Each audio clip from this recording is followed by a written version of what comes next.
Good evening student.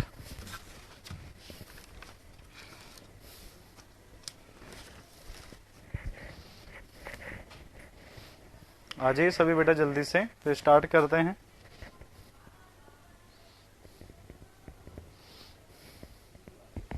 Good evening.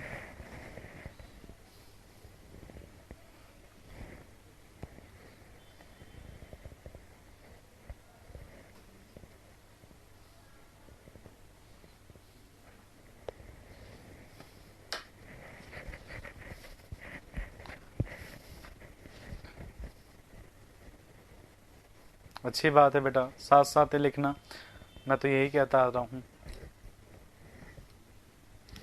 Good evening बेटा, good evening all of you. ठीक है, तो स्टार्ट करते हैं। आज आपके पास रिवीजन दोबारा से आपके पास स्टील स्ट्रक्चर को, तो रिवीजन के अंदर हम वेल्डिंग से स्टार्ट करेंगे। ठीक है, वेल्डिंग हमने क्या क्या पढ़ा है अभी तक। वेल्डिंग में हमने पढ़ा था कि स्टैटिक कनेक्शन के कुछ पार्ट होते हैं, जैसे कि इसका एफिशिएंसी 100% होता है क्योंकि इसमें कोई भी होल नहीं किया जाता। यहाँ पे आपके पास स्लैग को हटा देते हैं कोरोजन से बचने के लिए। कुछ टाइप के टेस्ट किए जाते हैं वेल्डेड कनेक्शन पे। फॉर एग्जाम्पल, पहला आपके पास था अल्ट्रासोनिक टेस्ट, किस में करते हैं? स्टील स्ट्रक्चर में, क्वालिटी ऑफ वेल्ड डिटरमाइन करने के लिए। फिर बात करते हैं आपके पास डाई पेंट्रेशन टेस्ट, किस में करते हैं? पाइप कनेक्शन में करते हैं, किसको फाइंड करने के लिए? लीकेज को फाइंड करने के लिए। एंड तीसरा था आपके पास कौन सा इलेक्ट्रिक मैग्नेटिक पार्टिकल टेस्ट, जो टेस्ट किया जाता है किसके लिए? स्टील वेल्डिंग कनेक्शन में, और किसको फाइंड करने के लिए कि उसमें क्रैक है या नहीं। फिर बात करते हैं टाइप्स ऑफ वेल्डेड कनेक्शन, ये भी दो टाइप के होते हैं, बट और फिलेट। यहाँ बट तो आपके पास बेस्ट होता है क्योंकि अगेन यहाँ पर ये सेंसिटिविटी नहीं होती, और जो मिनिमम लेंथ ऑफ वेल्ड की जाती है यहाँ पर भी वो होती है 4S। यहाँ पे S क्या होता है? Size of weld. और आपके पास यहाँ प्रॉब्लम आती है सिर्फ किस में? आपके पास ट्रांसपोर्टेशन पर्पज से, क्योंकि लेंथ क्या हो जाती है? ज्यादा। फिर बात करते हैं फिलेट कनेक्शन की। ये आपके पास फिलेट ना होके कैसा है? ये लैप जॉइंट ही है, और यहाँ पर आपके पास सेक्शन को एक दूसरे के ऊपर लैप करा के वेल्डिंग कराया जाता है, और ये किस पर्पज से यूज किए जाते हैं? ट्रांसपोर्टेशन पर्पज से। ठीक है, फिर हमने डिजाइनिंग का बात किया था, बट वेल्ड का। बट की वेल्डिंग दो टाइप की होती है, जब एक तरफ से वेल्डिंग करते हैं तो क्या बोलते हैं? सिंगल साइड पेंट्रेशन वेल्डिंग, और जब ऊपर और बॉटम दोनों जगह से करते हैं तो क्या बोलते हैं? Double side penetration welding. Single side penetration के लिए जो फॉर्मूला था वो आपके पास क्या था? L effective into 5/8 into T minimum. यहाँ फेलियर नहीं होता तो FI divide by gamma MW। जो गामा MW है ये 1.25 लिया जाता है किसके अंदर? सर मेरा क्लास इंट्रोडक्शन के बाद छूट गया था। क्यों छूट गया बेटा? वापस देख लीजिए, क्या दिक्कत है? रिकॉर्डिंग तो रहती है ना आपके पास, दिक्कत होना ही नहीं चाहिए यहाँ तो, क्योंकि यहाँ तो कोई लाइव क्लास वो, ठीक है, समझ पा रहे हो ना? क्योंकि तो वहां पर रहेगा आपके पास रिकॉर्डेड क्लास में, तो वहां से चेक कर ला करो। ठीक है, मेरा आज फर्स्ट क्लास है। सुमित बेटा पहले की क्लास ले लेना, बेटर रहेगा, क्योंकि नहीं तो आपके पास प्रॉब्लम क्या आने वाला है कि मैं कुछ बताने वाला हूँ पहले की चीजें, वो आपको फिर आपको कुछ नया सा लगेगा। ठीक है, हाँ, थ्रोट कोएफिशिएंट यहाँ पे कितना होता है? 5/8 होता है। फन वो गामा MW है जो 1.25 लिया जाता है किसके लिए? जब आप वेल्डिंग करते हैं कहाँ पर? वर्कशॉप या लैब में। और 1.5 लिया जाता है कब? जब आप वेल्डिंग करते हैं कहाँ पे? फिलेट में। डबल साइड के अंदर टॉप एंड बॉटम दोनों जगह से किया जाता है, इस कारण से पूरी जगह पे वेल्डिंग हो पाती है। इस कारण से वहां पर जो थ्रोट कोएफिशिएंट है, थ्रोट कोएफिशिएंट कितना हो जाता है? 1 हो जाता है। वहां कितना हो जाता है? 1 हो जाता है। क्लियर क्या? तो यहां तक हम कल पढ़ चुके थे, यहां तक हम कल पढ़ चुके थे। अब बात करेंगे इससे आगे। ठीक है, चलिए नेक्स्ट बात करते हैं आपके पास सेकंड डिजाइन का, जिसका नाम आपके पास क्या था? Design of fillet weld. Design of fillet weld. Design of fillet weld. चलिए, अब आपके पास डिजाइन ऑफ फील्ड वेल्डिंग में आपके पास क्या रहता है कि यहां पर सेक्शन को डिजाइन कुछ इस तरीके से किया जाता है, कुछ इस तरीके से यहाँ पे डिजाइनिंग किया जाता है कि दो प्लेट आपके पास होती है और यहाँ पर डिजाइन कर दी जाती है। ठीक है, डबल साइड पेंटेशन का फॉर्मूला लिखवा दो सर एक बार। ये रहा फॉर्मूला,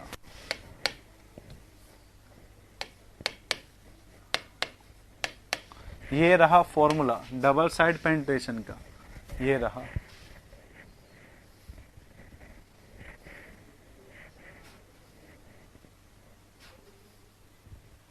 ठीक है, हाँ, इसमें एक लेना है। 1.25 बेटा ये होता है partial factor safety for material, जो कितना होता है 1.25 होता है। जब तुम वर्कशॉप पे वेल्डिंग करते हो, वर्कशॉप में वेल्डिंग करते हो या लैब में करते हो, 1.5 होता है जब तुम फील्ड में वेल्डिंग करते हो। ठीक है, हाँ, डबल और सिंगल में दोनों के लिए सेम ही रहते हैं ये। ठीक है, चलो फिर बात करते हैं फिलेट वेल्ड की। फिलेट वेल्ड के अंदर आपके पास क्या होता है कि यहाँ पे वेल्डिंग कर दिया जाता है, यहाँ पे वेल्डिंग कर दिया जाता है इस तरीके से। ठीक है, यहाँ पे वेल्डिंग कर देते हैं हम इस जगह पर प्रॉपर तरीके से। अब बात करते हैं कि भाई इसके टाइप्स के, जैसे कि हमने जब बट के अंदर देखा तो हमने वेल्डिंग वहां पे देखा कि आपके पास ये दो टाइप के थे। जब सिंगल की बात कर रहे थे तो ये यू और वी थे, और जब आपके पास डबल में कर रहे थे तो इसको क्या बोल रहे थे, जब आप डबल में कर दो तो क्या, तो डबल यू और डबल वी। तो बेटा जो आपके पास फिलेट वेल्ड होते हैं ना, ये आपके पास यहाँ पे 3 टाइप के होते हैं। एक आपके पास होता है कॉनकेव वेल्ड, क्या होते हैं, कॉनकेव वेल्ड। और आपके पास एक और होता है जिसे क्या बोलते हैं, कॉन्वेक्स वेल्ड, कॉन्वेक्स वेल्ड। और जो तीसरा है ना उसे आपके पास क्या बोलते हैं, मीटर वेल्ड। क्या बोलते हैं, मीटर वेल्ड। अब आपको पता है होना चाहिए कि कॉनकेव कैसा होता है। कॉनकेव कैसा होता है, इस तरीके से। कॉन्वेक्स कैसे होता है, ऐसे होता है। और मीटर आपके पास, जैसे कि अगर मैं बात करता हूं फॉर एग्जांपल कि भाई कॉनकेव फिलेट वेल्ड में आपके पास जो वेल्डिंग होगी ना, जो वेल्डिंग होगी वो आपके पास कुछ ऐसे होगी, कुछ इस तरीके से। ठीक है, और जो आपके पास कॉनकेव होगी ना, कॉन्वेक्स वेल्ड होगी, तो उसमें ऐसे होती है, ऐसे इस तरीके से ऊपर उठी हुई। ठीक है, ऊपर उठी हुई। और आपके पास जो मीटर वेल्ड होती है ना, जो आपके पास मीटर वेल्ड होती है, उसमें वेल्डिंग या तो ऐसे करोगे कॉर्नर में या फिर ऐसे करोगे। ठीक है, तो मतलब आपके पास जो वेल्डिंग है, अगर मैं यहाँ पर इस तरीके से बना देता हूँ, इस तरीके से बना देता हूँ, तो ये मीटर वेल्ड हो जाएगा। अगर मैं आपके पास वेल्डिंग इस तरीके से बना देता हूँ तो बेटा ये क्या हो जाएगा, मीटर वेल्ड हो जाएगा। क्लियर। यहाँ पे आपके पास क्या रहता है, जिस साइज की वेल्डिंग करोगे उस साइज के आपके अकॉर्डिंग इसके नाम होंगे।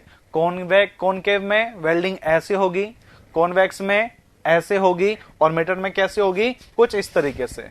ठीक है, क्लियर। ये नाम किस तरीके से पढ़े। अब आपके पास यहाँ पे क्या रहता है, ठीक है, अब यहाँ पे आपके पास क्या रहता है कि जब मैं इसकी डिजाइनिंग करता हूं ना, अच्छा ये बताओ ये व्यू कहां से है, ये आपके पास बताओ व्यू कहां से है। इसका थिकनेस हो गया T1 और इसका थिकनेस आपके पास हो गया T2। ये व्यू बेटा कहां से है, सामने से, बिल्कुल सही।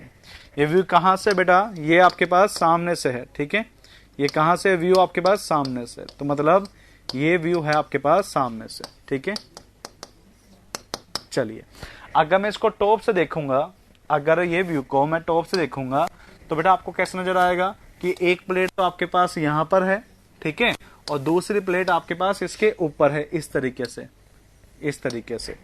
और यहां पे हमने वेल्डिंग कर रखा है, यहां पर, यहां पर, यहां पर, यहां पर, यहां पर, यहां पर, इस जगह पे वेल्डिंग कर रखा है। ठीक है, क्लियर बात।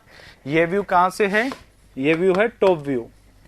ये व्यू कहां से है, टॉप व्यू। और टॉप व्यू को बेटा आपके पास क्या बोला जाता है, प्लान बोला जाता है। क्या बोला जाता है, प्लान। ठीक है, अब आपके पास देखो मैं पहले ही इसका डिजाइन स्ट्रेंथ बता देता हूं, पहले से ही मैं इसका क्या बता देता हूं आपको, डिजाइन स्ट्रेंथ बता देता हूं कि यहाँ पे डिजाइन स्ट्रेंथ का फॉर्मूला आपके पास क्या रहता है।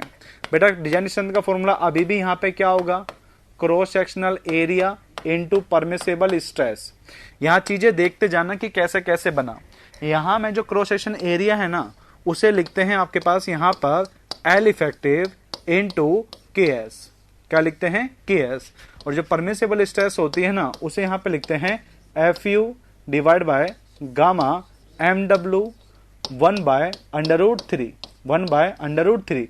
अब इस चीज को ना एक एक करके देखते जाना कि चीज बनी कैसे। अब चीजें मैं पहले क्यों लिख रहा हूं, बहुत जरूरी बात है ये पहले। ठीक है, देखो इस फॉर्मूले में क्रॉस सेक्शन एरिया में अगेन जब यहाँ पे लोड लगता है तो इस लोड को कौन रोकेगा, यही वेल्ड रोकेगी और इसकी थिकनेस रोकेगी, यही वेल्ड रोकेगी और इसकी थिकनेस रोकेगी, जैसे मैंने कल बात किया था। बस होता यहाँ पे क्या है, होता आपके पास क्या है कि मैं जब एल इफेक्टिव की बात करता हूं, यहां पे जब मैं एल इफेक्टिव की बात करता हूं तो ये एल इफेक्टिव बेटा कौन सी लेंथ होती है? आपने सोम पढ़ते हो ना, तो आप जैसे सोम पढ़ते हैं तो वहां पर आपके पास एक सेक्शन बनता है, ये आपके पास ऐसे कोई कॉलम बनती है। देखी थी कॉलम ऐसी? कभी सोम पढ़ी हो तो कभी कॉलम देखी थी ऐसे, जो आपके पास फिक्स होती है दोनों साइड से, है ना? तो सर क्या कहते हैं कि भाई इसकी जो लेंथ है ना, सर क्या कहते थे कि इसकी लेंथ जो है वो क्या है? एल है ना? और सर यूं लिखते थे कि भाई जो इसकी इफेक्टिव लेंथ है वो आपके पास कितनी है? L/2। सर यही तो लिखते थे कि जो इसकी इफेक्टिव लेंथ है वो कितनी है? L/2। तो होता क्या है बेटा कि जो ये आपके पास लेंथ है वो क्या है? L है, और जब लोड लगता है ना इसके ऊपर, जब इसके ऊपर लोड लगता है तो ये कुछ इस वे में डिफ्लेक्ट होती है। कैसे? यहां से आती हुई ये यहां से फिर डिफ्लेक्ट होती है और फिर वापस अपनी यहां पर आ जाती है, क्योंकि एंड से डिफ्लेक्ट नहीं हो पाती। तो जो इफेक्टिव लेंथ है वो कौन सी है? ये वाली जो डिफ्लेक्ट हुई है। मतलब कह सकते हैं कि जो एल इफेक्टिव है वो कौन सी लेंथ है जो एक्चुअल में डिफ्लेक्ट होती है लोड लगने पर, या फिर कह सकते हैं एल इफेक्टिव वो लेंथ होती है जो लोड को ट्रांसफर करने में हमारी हेल्प करती है। देखो लेंथ तो पूरी है पर पूरी लेंथ हमारी हेल्प नहीं करती, लेंथ जो हमारी हेल्प करती है उसे हम क्या बोलते हैं? L effective. इसी कारण से यहां पे मैं आपके पास जो लिख रहा हूं ना, यहां पे मैं लिख रहा हूं ये एल इफेक्टिव है, मतलब ये वो एक्चुअल लेंथ है जो आपके पास लोड को ट्रांसफर करने में हेल्प करेगी, या फिर ये वो लेंथ है जब आपके पास लोड आएगा तो ये एक्चुअल में डिफ्लेक्ट होगी। क्लियर क्या? क्लियर क्या? तो मतलब एल इफेक्टिव आपके पास क्या कहलाती है? क्या कहलाती है? Actual length of weld, actual length of weld which actual length of weld which participated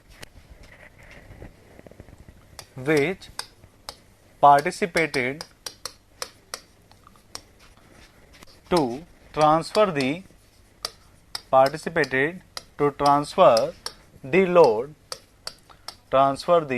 load in member, in the member. Okay ठीक है, मेंबर के अंदर, हाँ बिटवीन पॉइंट टू कॉन्ट्राफ्लेक्सर टू कॉन्ट्राफ्लेक्सर ऐसा भी हम कह देते हैं, ठीक है।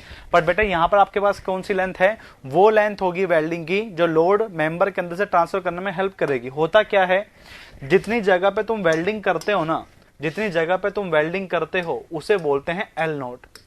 पूरे लेंथ ऑफ वेल्ड को क्या बोलते हैं? L note. बट होता क्या है कि यहाँ पे जो किनारे वाले पोर्शन है ना, ये जो किनारे वाले पोर्शन है ये प्रॉपर वेल्ड हो ही नहीं पाते, क्योंकि किनारे वाले जो पोर्शन है वो प्रॉपर वेल्ड हो ही नहीं पाते। इस कारण से जो इफेक्टिव लेंथ होती है ना वो हमारे पास ये होती है, ठीक है। अब जो प्रॉपर वेल्ड नहीं हो पा रहे ना वो कितनी होती है? यहाँ पे साइज जो प्रॉपर वेल्ड नहीं हो पा रही वो आपके पास कितनी होती है साइज? वो यहां से रहती है एस और यहां से भी कितनी रहती है? एस। तो मतलब बेटा जो एल इफेक्टिव बचेगा, जो एल इफेक्टिव बचेगा वो कितना बचेगा? L note minus 2s। तो मतलब आपके पास हम कह सकते हैं कि जो आपके पास एल इफेक्टिव का वैल्यू है, जो एल इफेक्टिव का वैल्यू है वो कितना होगा? L note minus 2s। तो मतलब ये आपके पास इन वे फॉर्मूला लिखेंगे तो क्या लिखेंगे? Actual length of weld, actual length of weld minus 2 times of size of weld. Okay, और ये आपके पास किसका स्टेटमेंट बन गया? एल इफेक्टिव का। क्लियर? तो याद रखना जब भी एल इफेक्टिव आपसे फिलेट के अंदर पूछेगा तो बेटा आपके पास क्या होगी? Actual length minus 2s। But बात आपके पास क्या होती है कि वो आपके पास कभी भी एल इफेक्टिव नहीं बोलता क्वेश्चन में, वो आपको क्या बोलता है हमेशा? Length of welding is this. तो वो हमेशा क्या होती है? एल इफेक्टिव ही होती है। याद रखने बात, क्वेश्चन में जो लेंथ गिवन होती है वो हमेशा कौन सी होती है? एल इफेक्टिव ही देता है, ठीक है ना। चलो लिख देता हूं मैं यहां पे, always given in question, always given in question, ठीक है। या फिर कह सकते हैं जो क्वेश्चन में लेंथ गिवन होती है वो हमेशा कौन सी होती है? गिवन लेंथ हमेशा बेटा कौन सी होती है? एल इफेक्टिव ही होती है, ऐसा हम कह सकते हैं। ये क्या है? ये क्या निकाल रहे हो बेटा तुम यहां से? चलो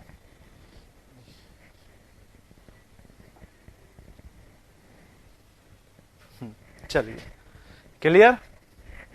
एल नोट को क्या बोलेंगे बेटा, बताए ना, एल नोट को क्या बोलेंगे, एक्चुअल लेंथ ऑफ वेल्ड। ठीक है बेटा, बना लो इसको बना लो।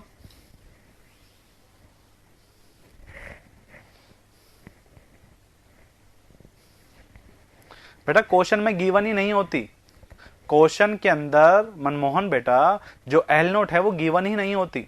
हमेशा क्वेश्चन में गिवन होती है लेंथ ऑफ वेल्ड, और वो हमेशा कौन सी होती है, इफेक्टिव लेंथ होती है।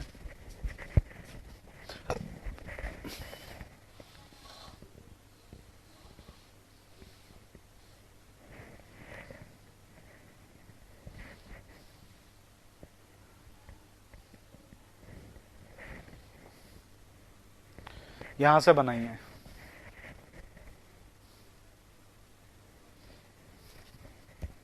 ऋषिकेश बेटा बाकी लोगों से पूछ लो, आंसर तुम्हारे पास आ जाएगा। गामा एम डब्ल्यू क्या है बेटा, गामा एम डब्ल्यू क्या है, बताओ बाकी लोग।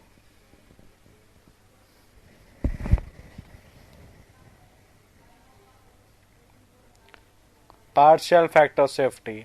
और जो वर्कशॉप के लिए कितना होगा, वर्कशॉप और लैब के लिए कितना होगा ये भी बता दो। 1.25। और आपके पास फील्ड के लिए कितना होगा। सुदीप बेटा बादाम खाया करो तुम। हाँ, फील्ड के लिए 1.5।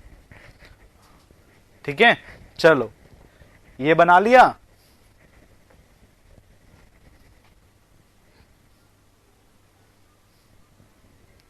सही लिखा है बेटा, तुम पहले आंसर दे दिए पूछने से पहले। ठीक है, ये बना लिया कि यहां तक, ये बना लिया कि आप लोगों ने, मैं मान लेता हूं ये बना लिया। इसको बनाइए।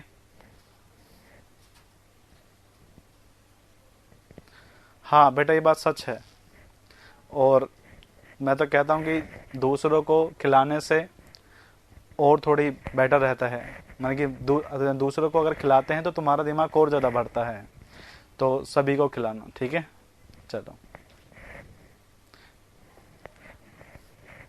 ये जस्ट समझाने के लिए था ना, ये मत बनाना। क्या है यार, तुम कहाँ चाहो। ठीक है, चलो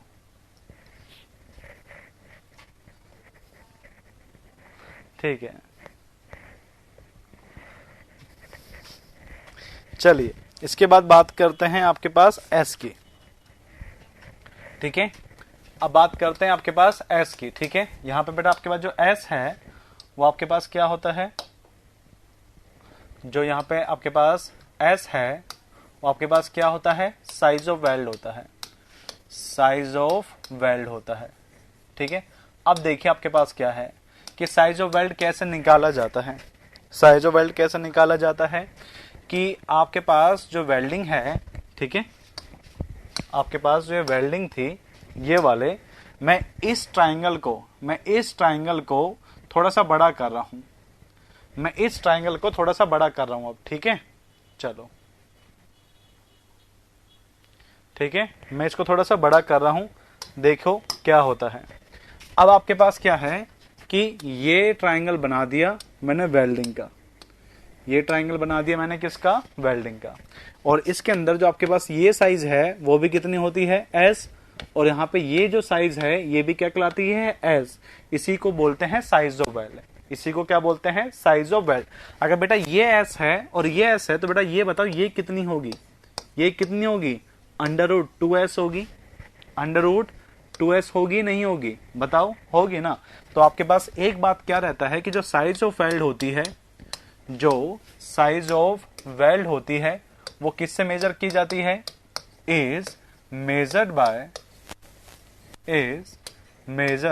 by side of triangle, side of triangle of weld. ठीक है, जो वेल्ड का ट्राइंगल बनता है तो उसके साइड जो होते हैं उसे बेटा क्या बताता है, वो साइज ऑफ वेल्ड को बताता है। ठीक है, अब आपके पास क्या रहती है, अब आपके पास बात क्या रहता है कि यहाँ पे जब लोड लगाया जाता है ना, जब आपके पास यहाँ पे लोड लगाया जाता है तो लगा देते हैं लोड को भी यहाँ पे लगा के देख लेते हैं। देखो यहाँ मैंने लोड लगाया P अमाउंट का, ठीक है, तो लोड यहाँ से ट्रांसफर होता हुआ इस वेल्डिंग में से यहाँ से निकल जाता है कितना P। ओके, अब आपने क्या हुआ, लोड को कुछ ज्यादा ही खींच दिया। जब बेटा लोड को बहुत ज्यादा खींचते हैं ना तो आपको क्या देखने को मिलता है कि यहां से फेलियर की लाइन इस तरीके से चलती है। आपको इस वेल्डिंग के अंदर क्या होता है कि जब ये लोड ज्यादा लग जाता है तो फेलियर यहां से स्टार्ट होता हुआ इस तरीके से मूव करता है। ठीक है, तो मैं उसको वहीं पर बना के दिखाता हूं आपको। तो यहाँ पे जो फेलियर है वो कैसे चलता है, इस तरीके से। और ये जो आपके पास एंगल है यहाँ पर हॉरिजॉन्टल से बेटा ये कितने डिग्री पे बनाता है, 45 पर, और यहाँ पर एंगल 45 पर मिलता है। तो हम मान के चलते हैं भाई उन्होंने पता नहीं कैसे हुआ क्या कि जो फेलियर की जो लाइन थी ना वो 45 पर है, और आपको क्या पता है कि जो 45 पे जो फेलियर होता है वो किसका होता है, बताओ 45 एंगल पे फेलियर जनरली किसका होता है, आपने पढ़ा होगा ना। 45 डिग्री पर फेलियर जो मिलता है उसे क्या बोलते हैं, शियर। शाबाश, ठीक है। तो ये मान के चलते हैं कि यहाँ पे जो फेलियर हो रहा है वो किस कारण से हो रहा है, फेलियर ड्यू टू शियर के कारण से हो रहा है। और हमने माना है क्यों, क्योंकि एंगल वहां पे कितना था, 45। ठीक है, तो क्या बोलेंगे, angle of failure is 45, angle of failure is 45। ठीक है, तो हम क्या कहते हैं, so we assume that total fibre failure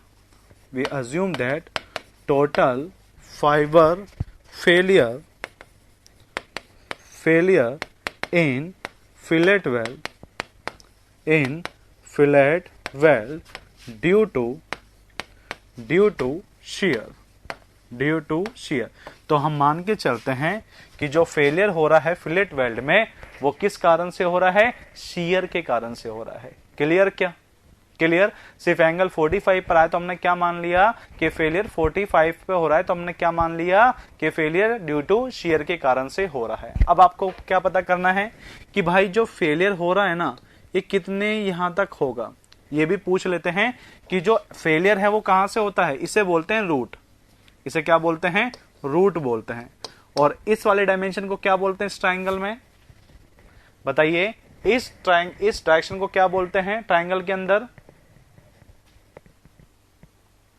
हाँ, करंट जो हाइपोटेनस रहता है। ठीक है, तो रूट से हाइपोटेनस तक का जो फेलियर होता है उस फेलियर किस में होता है, फिलेट के अंदर। ठीक है, कहां से होता है, रूट टू हाइपोटेनस। ठीक है, रूट टू हाइपोटेनस फेलियर। ठीक है, तो ये फेलियर बेटा कहां से कहां तक जाता है, जो आपके पास रूट टू हाइपोटेनस तक जाता है। ठीक है, हाँ। फिर आपके पास बात करते हैं कि भाई ये साइज कितनी है, आप तो यही बता दो। क्या कहते हैं कि जो यार फेलियर हो रहा है वो कितना आपके पास होगा, आप यही बता दो।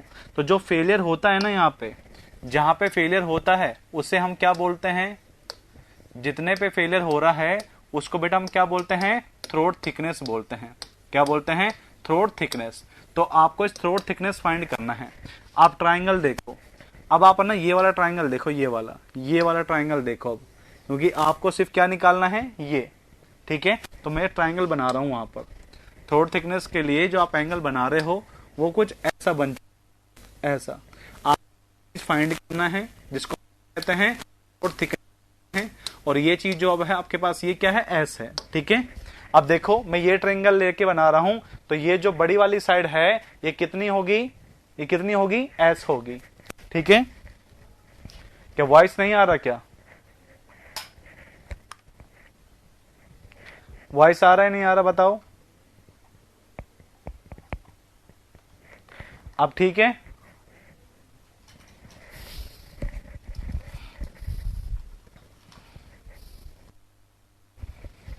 अब क्लियर है क्या बेटा। ठीक है, तो मैं आपके पास इस ट्राइंगल को लेकर ये वाली साइड बताना चाह रहा हूं कि ये क्या रहती है। तो आपके पास ये एस है और ये एक्स है, ठीक है। तो आपको पता है कि जो कोस थीटा है, जो कोस थीटा होता है वो आपके पास क्या होता है, बेस अपॉन में हाइपोटेनस। तो बेस आपके पास क्या है, थ्रोट थिकनेस, और ये एस आपके पास क्या है, साइज ऑफ वेल। तो मुझे जब थ्रोट थिकनेस निकालना होगा तो ये आपके पास कितना हो जाएगा, S into cos theta, S into cos theta, यही तो होगा। और आप बताइए कि अगर ये एंगल बेटा 45 बन रहा है तो ये एंगल भी कितना होगा, एक बार बताइए कि अगर ये एंगल 45 है तो ये एंगल भी कितना होगा, ये एंगल भी कितना होगा 45। तो यहां पे जो आपके पास ये थीटा था वो एक्चुअल में कितना है, 45 है। तो एस कोस 45, तो बताइए कोस 45 की वैल्यू कितनी होती है, 1/√2, क्या होगी 1/√2 इक्वल टू थ्रोट थिकनेस। तो बेटा यहां से एक चीज निकल के आएगी, वो याद रखना। एग्जाम में क्या पूछता है, दो चीजें पूछता है, वो मैं आपको यहीं पे बता देता हूं जो आप गलती ना करो। वो कहता है size of weld to the throat thickness ratio कितना होगा। अगर मैं आपसे कहता हूं size of weld to the throat thickness ratio कितना होगा, बताओ रेशियो कितना होगा, हाँ मतलब √2:1, यही तो होगा भाई, यही तो होगा। और अगर मैं आपसे कहता हूं कि भाई throat thickness ratio size, ratio of throat thickness to the size of weld कितना होगा,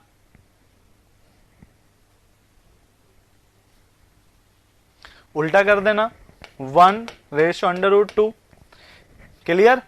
तो आप प्लीज क्वेश्चन को ढंग से पूछना कि वो आपसे क्या पूछ रहा है। वो साइज ऑफ वेल, वो size of well throat thickness का रेशियो पूछ रहा है, या फिर वो थ्रोट थिकनेस और साइज ऑफ वेल का रेशियो पूछ रहा है। तो प्लीज आप इस चीज में गलती नहीं करना, ठीक है। तो थ्रोट थिकनेस की मैं वैल्यू बता रहा हूं आपको, थ्रोट थिकनेस की मैं वैल्यू बता रहा हूं आपको, ये कितनी होती है 0.7s, कितनी होती है 0.7s, ठीक है। जब 1/√2 को डिवाइड करोगे ना, 1/√2 को डिवाइड करोगे बेटा कितना आएगा 0.7 आ जाएगा, ठीक है। तो मैंने क्या लिख दिया 0.7s लिख दिया, ठीक है। कितना लिख दिया 0.7s लिख दिया वहां पर। क्लियर क्या, यहां तक क्लियर है।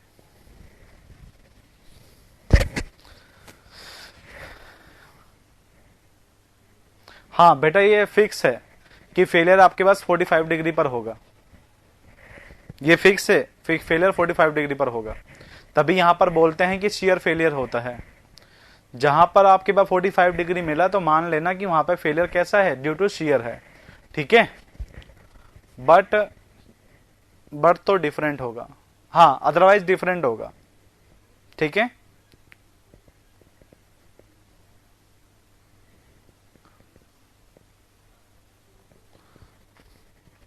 हाँ तो आपके पास एंगल चेंज होगा तो थ्रोट थिकनेस भी चेंज होगा, वो बताऊंगा अभी, ठीक है। अभी इसको नोट कर लो, यहां तक, यहां से नोट करो।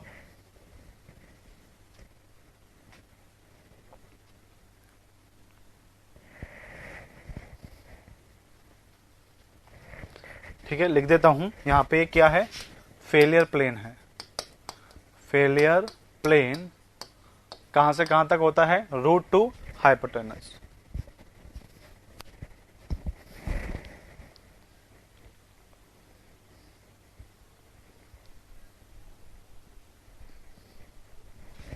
साइज नहीं, साइड आएगा, side of triangle of L,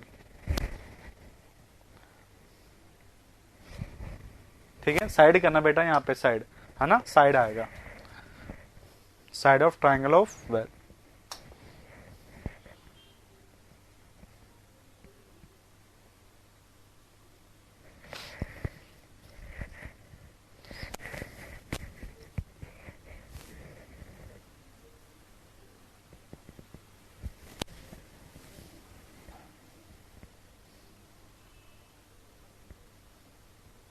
ये एच क्या लिख रहे हो बेटा, ये तो आपके पास जस्ट क्वेश्चन था समझाने के लिए, क्वेश्चन था समझाने के लिए, इसको नहीं लिखना, तुम्हें सिर्फ इतना ही लिखना है। एच से, एच क्या है, एच कहाँ है बेटा यहाँ पर,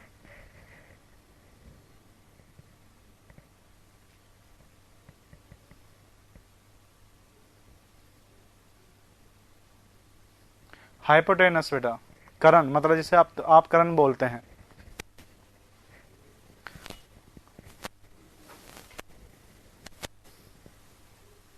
नहीं, रूट से हाइपोटेनस तक होगा ऋषिकेश बेटा, रूट से हाइपोटेनस तक होगा। ठीक है, बना लिया इतना।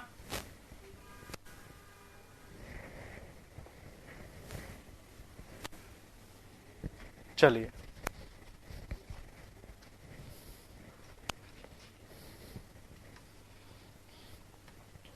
ठीक है।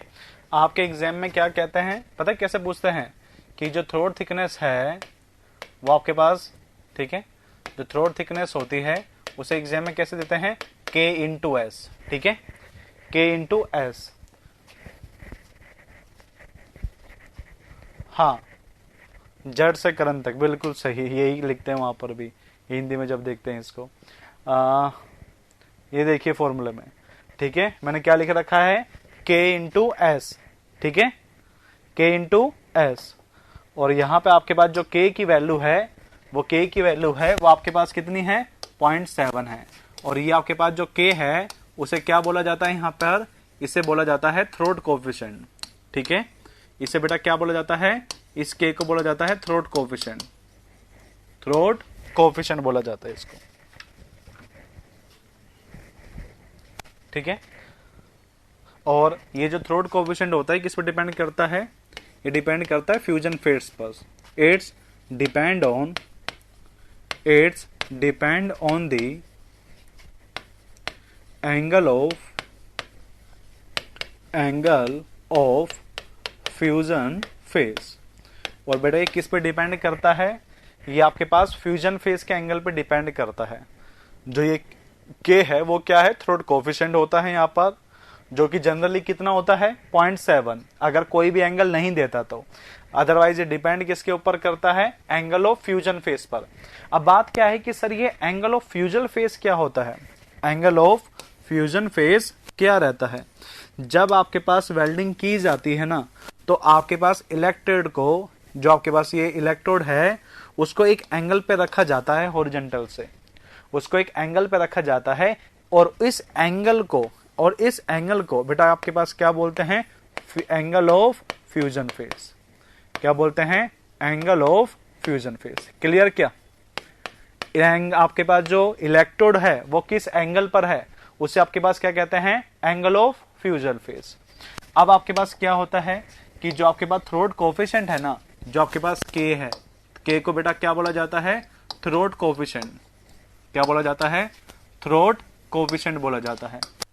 और जो आपके पास थ्रोट कोएफिशिएंट है किस पे डिपेंड करता है, फ्यूजन फेस के एंगल पे। तो क्या लिखेंगे, angle of fusion face, angle of fusion face. अगर ये आपके पास 60 to 90 है तो ये होता है 0.7, और इसको 5 स्टार कर देना, क्योंकि एंगल अगर नहीं भी गिवन होता ना तो बेटा हम हर जगह पे कितना लेके चलते हैं, 0.7। फिर 91 से आपके पास 100, 101 से लेकर 106, 107 से लेकर 113, 114 से लेकर 120। तो आपके पास यहां पर 0.05 से कम करते जाना, मतलब 0.05 से कितना हो गया, 0.65, 0.60, 0.55 एंड 0.50। क्लियर, किस तरीके से वैल्यू ली जाती है, किस तरीके से वैल्यू ली जाती है। मैं क्या कह रहा हूं, 60 से 90 के लिए 0.7 तो याद रखना ही रखना है। और अगर कोई एंगल नहीं भी गिवन होता ना तो आपके पास कितना लेके चलते हैं, 0.7। ठीक है ना। तो दूसरी बात आपके पास क्या होता है, जो आपसे एग्जाम में पूछ लेता है, ठीक है, एंगल ऑफ फ्यूजन फेस। मैं आपसे देखो क्वेश्चन कैसे आता है, angle of fusion face varies from, angle of fusion face varies from, कितना वेरी करता है आपके पास एंगल ऑफ फ्यूजन, बताइए। एंगल ऑफ फ्यूजन फेस बेटा कितना डिपेंड करता है, कितना वेरी करता है, बताओ। 60 से 120। यही क्वेश्चन बेटा आपके पास मोस्टली टाइम पूछता है। अगर आपसे बार क्वेश्चन आता है तो ये क्वेश्चन बार बार पूछेगा, और वो क्वेश्चन थोड़ा सा डिफिकल्ट बनाना चाहता है ना, तो वो आपसे कहेगा 107 से 113 के बारे में बताओ, 101 से 106 के बीच में बताओ फ्यूजन वैल्यू वो आपके पास थ्रोट वैल्यू कितना होगा, 114 से 120 के बीच में बताओ। तो सिंपल सा बोलना है 60 से 90.7। फिर यहाँ की वैल्यू याद ही नहीं रखनी, सीधा क्या बोलना है 0.05 से कम करना है, सिर्फ यहाँ का याद रखो 60 से 90, 91 से 100, 101 से 106, 107 से 113, 114 से 120। हाँ बेटा ये दोनों बताऊंगा अभी, एक बार इस टेबल को बना लो, फिर मैं 60 भी बताऊंगा कि 60 से कम क्यों नहीं लेते, है ना, और मैं ये भी बताऊंगा कि आपको 120 से ज्यादा क्यों नहीं लेते। ठीक है बेटा, एल के आप पहले इसको बना लो। ठीक है,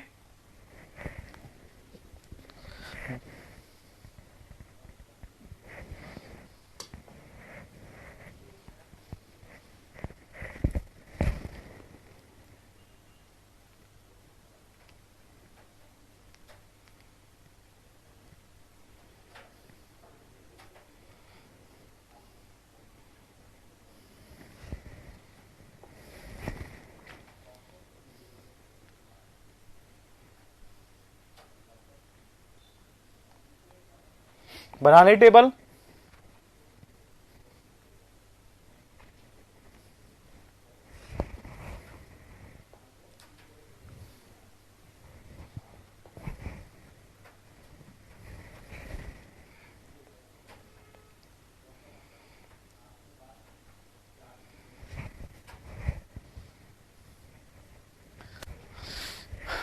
बना लिया बेटा आपने टेबल ये।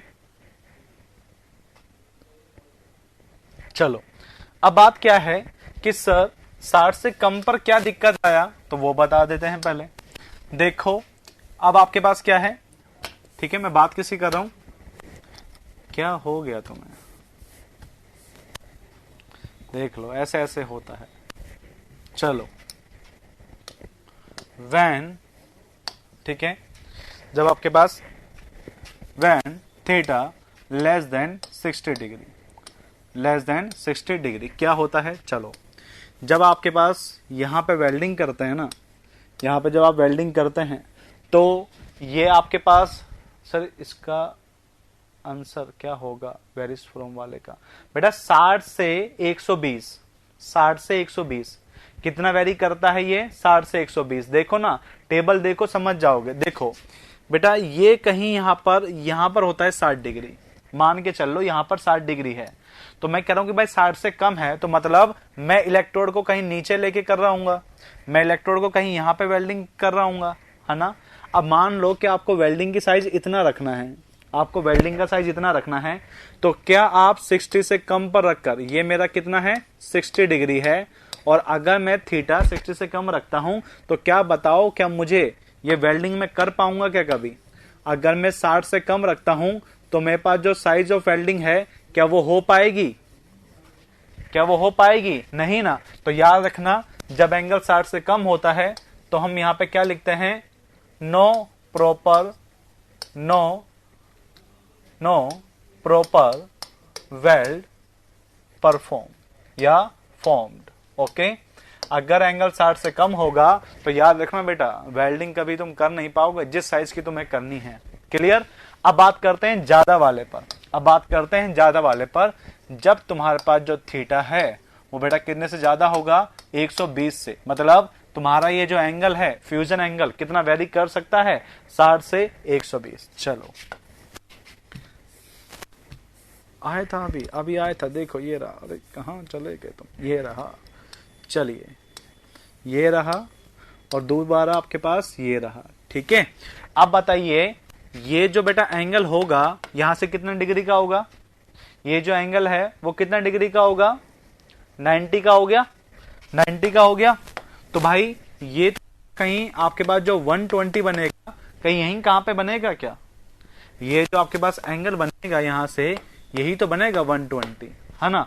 और तुम क्या कहना चाह रहे हो कि सर 120 से ज्यादा कर दो, तो भाई तुम 120 से ज्यादा भी कर लेते हैं तुम्हारे लिए, तो तुमने 120 से ज्यादा यहां कहीं से वेल्डिंग कर रहे हो, तुम वेल्डिंग कर रहे हो और कहां से कर रहे हो, उसके जस्ट पीछे से, उसके जस्ट पीछे से, मतलब मान के चलो तुम्हारे पास ये प्लेट अड़ रही है, तो थोड़ा सा प्रॉपर बना देते हैं।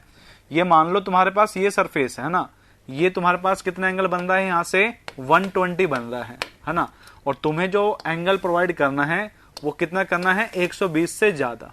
तुम्हें जो थीटा प्रोवाइड करना है वो कितना करना है, 120 से ज्यादा। बेटा अब आपके पास क्या होता है कि यहाँ पर एक वेट लगता रहता है, और ये वेट तुम करना चाहते हो वेल्डिंग नीचे, और ये जो वेट है वो इसको कहां करवा देगा, ऊपर। क्या करवा देगा, ऊपर। तो बताइए क्या वेल्डिंग बन पाएगा, क्या वेल्डिंग बन पाएगा जो तुम बनाना चाहते हो, नहीं ना। तो ये जो वेट है वो एक मोमेंट अप्लाई करता है, जिस कारण से यहां पे प्रॉपर वेल्ड अभी भी नहीं बन पाता, ठीक है। ड्यू टू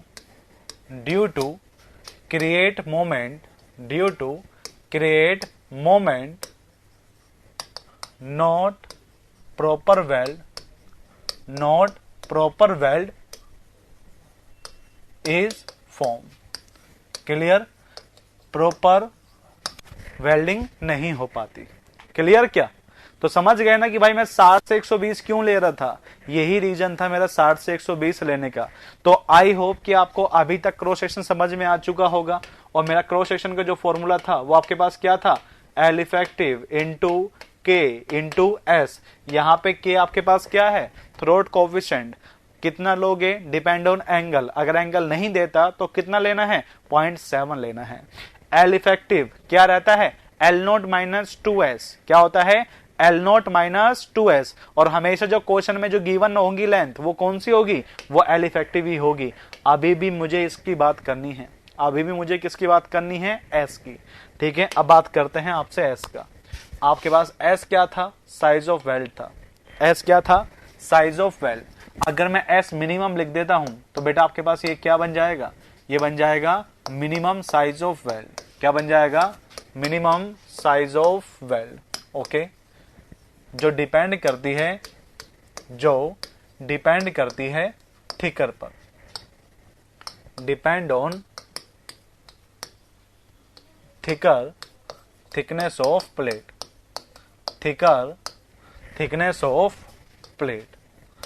मतलब बेटा मैं आपके पास क्या कहना चाह रहा हूं, मान लो ये आपने एक प्लेट वेल्ड करी जो 8 mm की है, ठीक है, और ये आपने एक वेल्डिंग प्लेट करी, ये कितना mm की है, 12 mm की।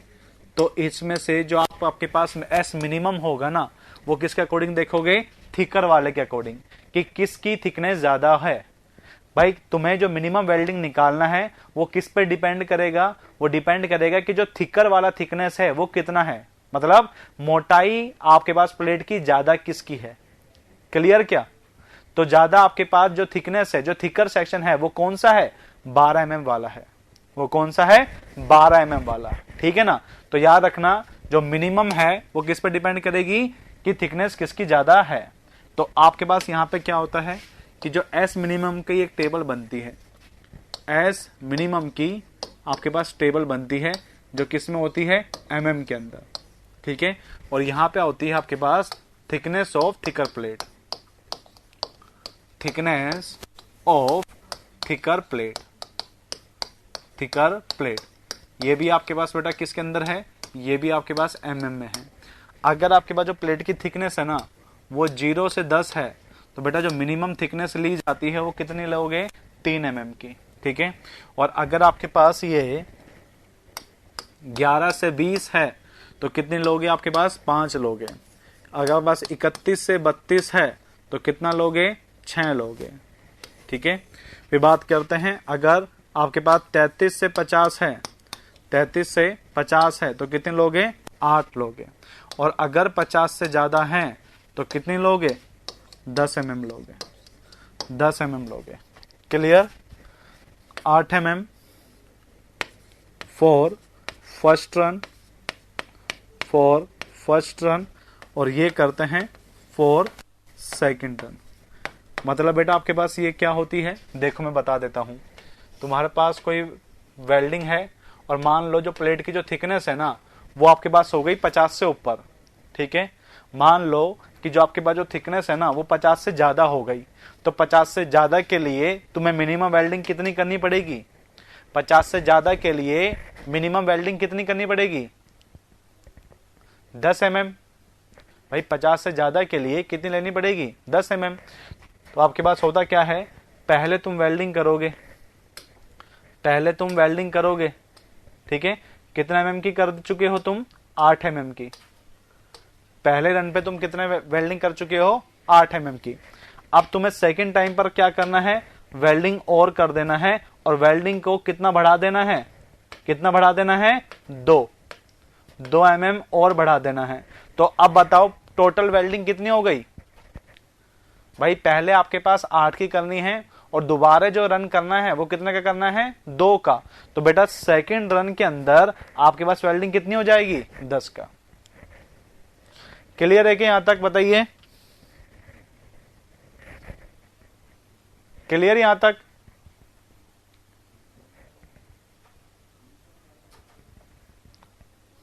बना लो इसको। सर ये पता होता है क्या वाइडर को? हाँ बेटा ये पता होता है, ये पता होता है कि ये चीजें पता होगा उसको, बिल्कुल। और ये आपको भी पता होगा क्योंकि अब अभी आप ही वेल्डिंग वाले हो। हाँ मतलब 2 लेयर में वेल्डिंग करेंगे, बिल्कुल सही मनोज जहांगीर जी।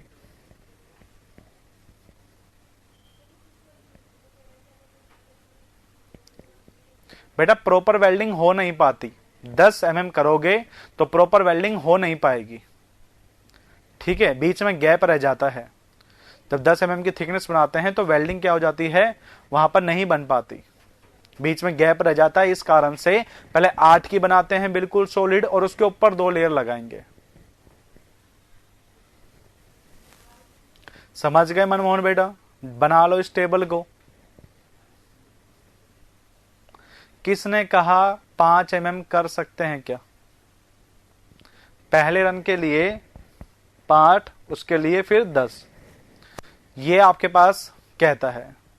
तो अच्छा पूछ रहे हैं, देखो एक होता है IES कोड जो तुम्हारे पास अकॉर्डिंग टू कोड कहता है, अकॉर्डिंग टू डिजाइनर कहता है।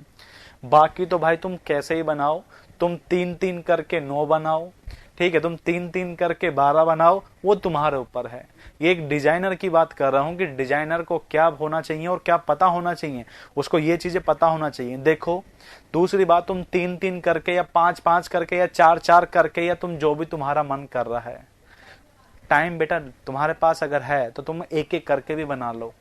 पर अगर तुम्हारे पास टाइम नहीं होता ना, अगर हमें सफिशिएंट टाइम के अंदर वेल्डिंग करनी है तो तुम्हें ऐसे ही करनी पड़ेगी। हाँ मेंबर फेल नहीं होना चाहिए और तुम्हारे पास टाइम प्रॉपर होना चाहिए। बना लिया क्या टेबल? ये बताओ जल्दी। हाँ तो बोल दो, हाँ तो बोल दो बेटा कि तुमने बना लिया। ठीक है चलो आगे बढ़ते हैं। अब बात करते हैं एस मैक्सिमम का। तो मतलब एस मैक्सिमम आपके पास क्या होगा? ये आपके पास बेटा होगा मैक्सिमम साइज। ये क्या होगा आपके पास? Maximum size of weld which depend on, जो कि डिपेंड करेगी भाई मिनिमम वाली थिकर वाले पे डिपेंड कर रही है, तो मैक्सिमम वाली किस पे डिपेंड करेगी? विच depend on the thinner, which depend on the thinner member, depend on the thinner member. Okay types of welding नहीं पढ़नी क्या बेटा? पढ़ा तो दी तुम्हें वेल्डिंग। सिंगल टाइप पढ़ाया, सिंगल साइड यू पढ़ाया, डबल साइड यू पढ़ाया, कॉनकेव पढ़ाया, कॉन्वेक्स पढ़ाया। कितना पढ़ोगे बेटा, कितना पढ़ोगे?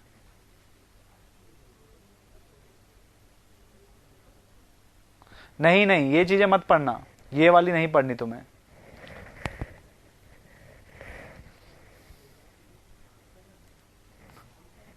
ठीक है चलिए अब बात करते हैं, जैसे कि भाई मान लो ये आपके पास जो वेल्डिंग है वो करने किस पे है? 8 mm की है, और जो दूसरी प्लेट जो तुम कर रहे हो वो कितने की है? वो आपके पास 12 mm की है, ठीक है। तो आपके पास जो एस मैक्सिमम है वो किस पे डिपेंड करेगी कि थिनर वाली मेंबर की थिकनेस कितनी है, depend on thinner member. Okay अब जो एक्स मैक्सिमम है ना वो आपके पास कैसे निकाली जाती है देखते हैं। ठीक है, एस मैक्सिमम की बात कर रहा हूं, एस मैक्सिमम, ठीक है, क्या होती है?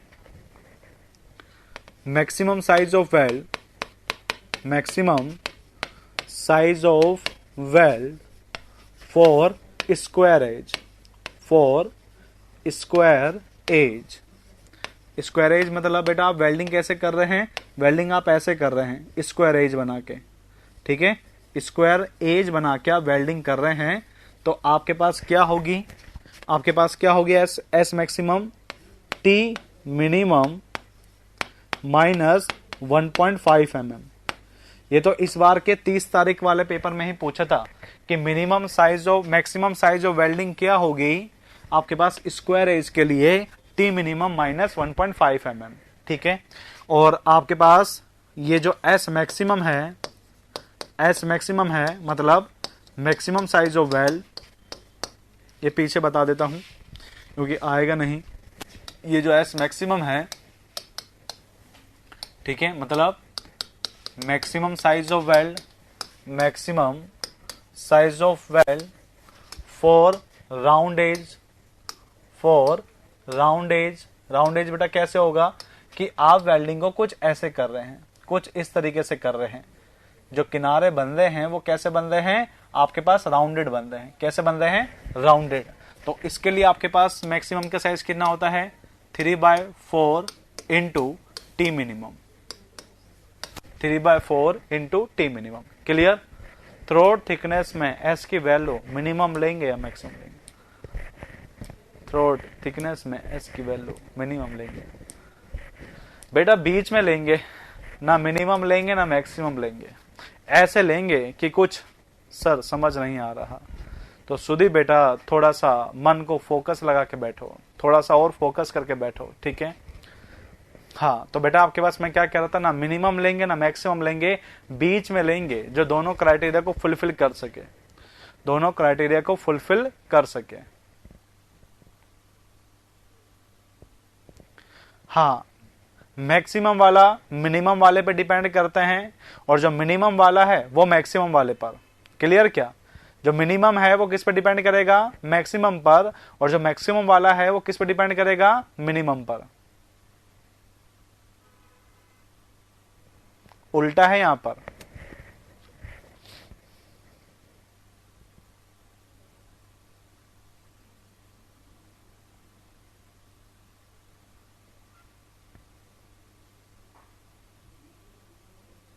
हाँ, शॉर्ट नोट्स तो बनवा रहा हूं तुम्हारे में, क्योंकि बुक तो तुम खुद भी पढ़ सकते हो, नोट्स ही तो पढ़ा रहे हैं बेटा, क्योंकि बुक तो तुम खुद भी पढ़ सकते हो ना।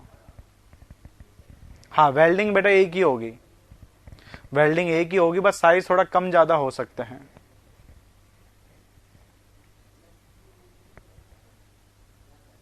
ठीक है, और ये राउंड के लिए।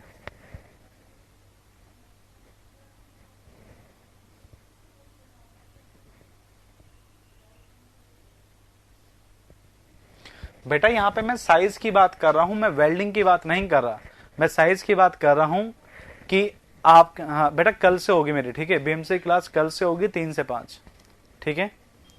हाँ बेटा मैं ये बना के दिखाऊंगा आपको, ये बना के दिखाऊंगा, एक बार लिख तो लो, पहले पहले लिख लो, मैं आपको बना के दिखाऊंगा।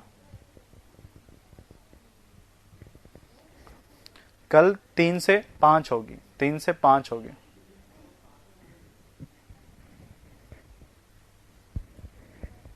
संदेह बेटा अच्छे नोट से, फिर वो सर यहाँ स्क्वायर एज मीटर वेल्ड है क्या? हाँ हाँ, ऐसे कह सकते हो तुम, ऐसे तुम कह सकते हो, जो स्क्वायर एज होगी बेटा, मैं ये स्क्वायर एज तुम समझ नहीं पा रहा, मैं आपको मैं बना के दिखाता हूं एक बार, रुकिए। सरफराज बेटा वहां पे सोइल चल रहा था,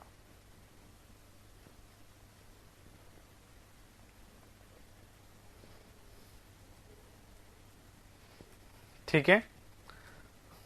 चलिए देखना बेटा, पहले पूरा पढ़ना, उसके बाद तुम्हें पता चलेगा कि चीजें क्या है, ठीक है। फॉर एग्जाम्पल तुम्हें जब पूरा स्टील हो जाएगा, जब तुम्हें पता चलेगा, जो तुम पढ़ रहे हो, जो शॉर्ट नोट्स तुम पढ़ रहे हो, उसका डाटा और तुम्हारे नोट्स का डाटा। ठीक है।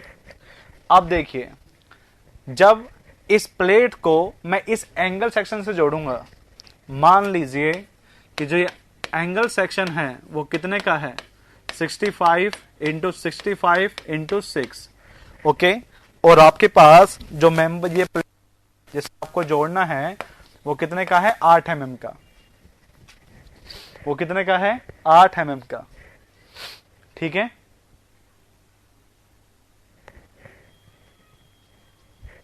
ठीक है। अब आपके पास क्या रहता है, जो ये 6 है और ये आपके पास 8 है, तो पहले बताओ, मैं अगर एस मिनिमम निकालना चाहता हूं, मैं एस मिनिमम निकालना चाहता हूं, तो इनमें से किस पे डिपेंड करेगा, 6 पर या 8 पर? 8 पे डिपेंड करेगा। और 8 के अकॉर्डिंग एस मिनिमम कितना आएगा, 8 के अकॉर्डिंग एस मिनिमम कितना आएगा, टेबल पे जाओ, कितना आएगा, 3। तो एस मिनिमम कितना होगा तुम्हारा, तुम्हारा 3 हो जाएगा। अब मैं बात करता हूं आपके पास एस मैक्सिमम की। अब आप देखिए, ये जो एज है, ये जो एज है वो कैसे है, स्क्वायर। ये जो एज है, ये जो एज है, ये है स्क्वायर। समझे मैं किसको बता रहा था ये चीजें? क्लियर क्या? मैं इस एज की बात कर रहा था। मैंने वहां पे एज लिखा है, मैंने वहां पे वेल्ड नहीं लिखा कि वहां पे वो स्क्वायर वेल्ड है या वहां पर। मैंने क्या है कि एज कैसी है। तो ये जो एज है वो आपके पास कैसी है, वो आपके पास स्क्वायर है। और ये जो एज है वो कैसी है, ये जो एज है वो कैसी है, यहां पर राउंडेड है। तो मैं अगर इस साइड के लिए वेल्डिंग निकालना चाहूंगा मैक्सिमम वाली, अगर मैं एस मैक्सिमम निकालना चाहूंगा आपके पास अकॉर्डिंग टू स्क्वायर एज, तो बेटा वो आपके पास क्या हो जाएगी, टी मिनिमम माइनस 1.5। तो टी मिनिमम कितना है, 6। तो कितना हो जाएगा, 6 माइनस 1.5 कितना हो गया, कितना हो गया, 4.5 mm हो गया। और अगर आप इसको राउंड एज से निकालना चाहोगे तो राउंड एज से कितना आएगा, 3/4 इंटू 6, तो कितना आ जाएगा, 1.5। तो मिनिमम है 3, मैक्सिमम है कितना, 4.5। तो आप प्रोवाइड कर दोगे 4। भाई मिनिमम है 3, मैक्सिमम है 4.5, तो आप कितना प्रोवाइड कर दोगे, 4। तो मिनिमम क्राइटेरिया भी फुलफिल हो गया और आपके पास मैक्सिमम क्राइटेरिया भी फुलफिल हो गया। क्लियर क्या? इस तरीके से वेल्डिंग की जाती है। तो अब आपके पास जो वेल्डिंग होगा ना, तो वो आपके पास फेल होगा मिनिमम में, ना फेल होगा मैक्सिमम में।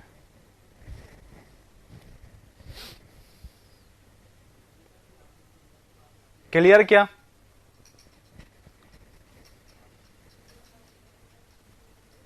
ठीक है। ये एज कैसी है, ये आपके पास स्क्वायर एज है, और ये आपके पास कैसी है, ये आपके पास राउंड एज है।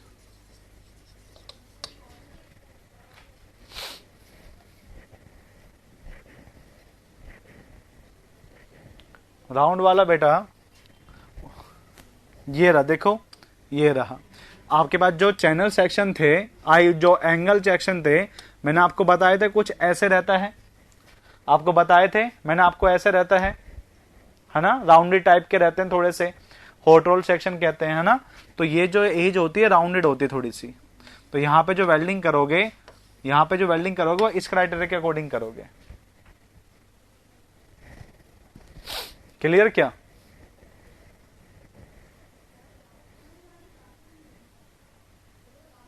क्लियर? और क्वेश्चन करवाए थोड़े से, क्वेश्चन करवाए थोड़े से और बीच में बेटा, जो दोनों क्राइटेरिया को फुलफिल कर सके, जो दोनों क्राइटेरिया को फुलफिल कर सके। ठीक है। इसमें टी कौन सी ली आपने, अगर तुम एक जगह फोकस करोगे तो तुम्हें पता चल जाएगा कि मैंने टी कौन सी ली है। अगर बेटा तुम एक जगह की चीजें पढ़ लोगे तो तुम्हें पता चल जाएगा कि टी कहां से ली है। बाकी बच्चे बता दो इसको कि टी कौन सी ली है, बाकी बच्चे बता दो कि भाई टी कौन सी ली है।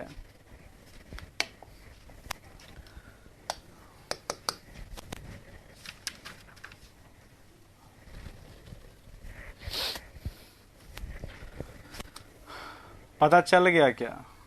क्योंकि मैं तो 10 बार बता चुका था कि भाई मिनिमम लेंगे, पर तुम क्या करते हो, यहाँ पे कम और नोट्स में ज्यादा देखते हो।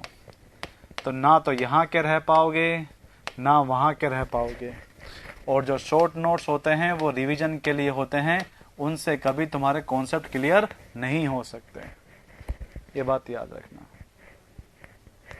क्लियर? बताइए minimum size of well, minimum size of well.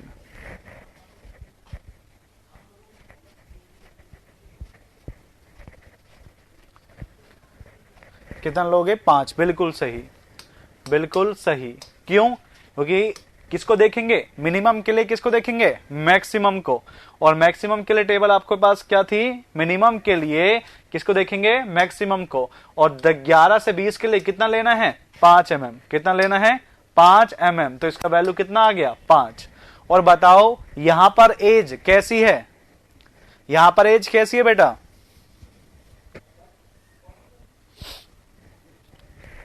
Square as है, शाबाश।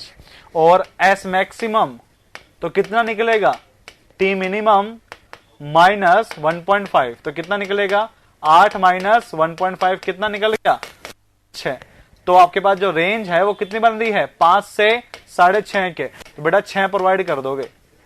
तो बेटा कितना प्रोवाइड कर दोगे तुम? 6 प्रोवाइड कर दोगे। क्लियर क्या? हाँ तो बोल दो, हाँ तो बोल दो बेटा।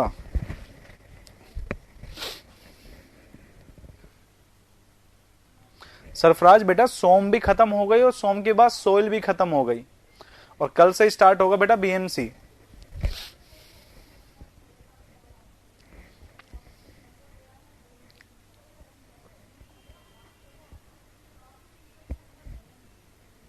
क्लियर? दूसरा क्वेश्चन करवाएं?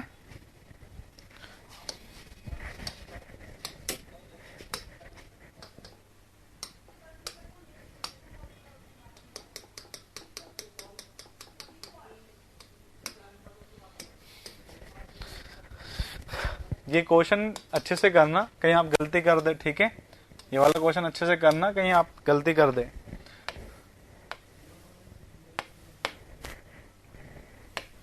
ये है 18 mm की। ये कितने mm की है? 18, ठीक है? और ये आपके पास है ISA। ये कितना है? ISA 65 × 6। बताओ एस मिनिमम बताओ। हाँ बेटा यूट्यूब पर होगी और वो रिकॉर्डेड रहेगी, रिकॉर्डेड रहेगी। पता नहीं रहेगी नहीं रहेगी, बस देख लेना। एस मिनिमम कितना? 3। 3 क्यों? ये 3 कौन बोल रहा है? मनमोहन बेटा पाप लगेगा तुम्हें, मनमोहन बेटा पाप लगेगा तुम्हें, मैं से 3 बोलोगे तो। और मैक्सिमम बताओ कितने, कहां से निकालोगे? मैक्सिमम कहां से निकालोगे? राउंड से, स्क्वायर से?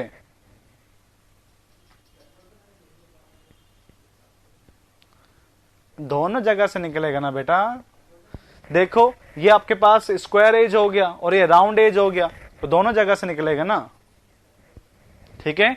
तो पहले निकालो आपके पास स्क्वायर से, पहले निकालो आपके पास स्क्वायर एज से। स्क्वायर एज के लिए टी मिनिमम 6 - 1.5 कितना आ रहा है? 4.5। और आपके पास राउंड एज से, राउंड एज से फॉर्मूला क्या था? 3/4 इंटू टी मिनिमम, तो 3/4 इंटू 6 कर दो, यहां पर 1.5 कितना हो गया? 4.5। एक बात बताओ, तुम्हारे पास मिनिमम जो वैल्यू है वो 5 आ रही है, मिनिमम वैल्यू 5 आ रही है और मैक्सिमम वैल्यू 4.5 आ रही है, तो ये क्या सही है क्या? भाई मिनिमम वैल्यू आपके पास कितनी आ रही है? 5 और मैक्सिमम वैल्यू आ रही है 4.5, तो ये क्या सही है क्या? नहीं ना। तो बेटा इसका आंसर आपके पास क्या था? Not sufficient data, not sufficient data. Clear? Clear? क्योंकि ये क्वेश्चन ही गलत है, ठीक है? नॉट सफिशिएंट डाटा, क्योंकि ये पॉसिबल नहीं है, नॉट पॉसिबल कि आपके पास मिनिमम वैल्यू ये आ जाए और मैक्सिमम वैल्यू कितना आ जाए? 4.5। ये 18 है, ये बेटा 18 है, 18। मैं बोला भी था कि 18 है।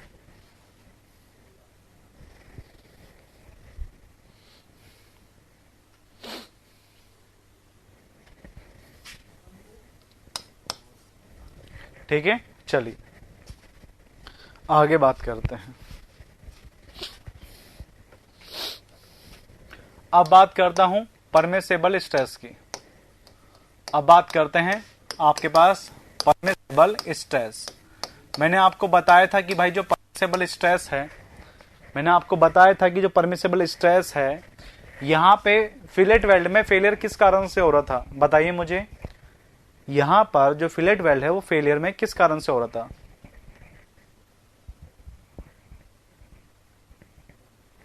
शियर। तो शियर में फेल हो रहा था, तो आपके पास एफ यू, और जहां पे ये एफ यू आ गया वहां डिवाइड करेंगे किससे? गामा एम डब्ल्यू से। शियर में हो रहा है इसलिए 1/√3, 1/√3। और आपको पता है कि जो गामा एम डब्ल्यू है ये 1.25 होगा किसके लिए? जब आप कहां पे कर रहे होंगे? फॉर वर्कशॉप के लिए। जब आप वेल्डिंग वर्कशॉप पे कर रहे होंगे या फिर आपके पास कहां पे कर रहे होंगे? लैब के अंदर, तो वैल्यू होगी 1.25, और 1.5 होगी जब वेल्डिंग कर रहे होंगे कहां पर? आपके पास फिलेट में, आपके पास फिलेट में। क्लियर?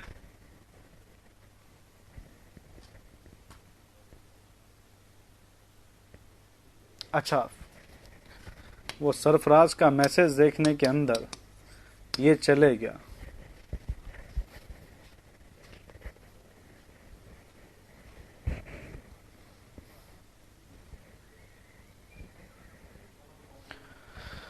यूट्यूब पर शुरू होगी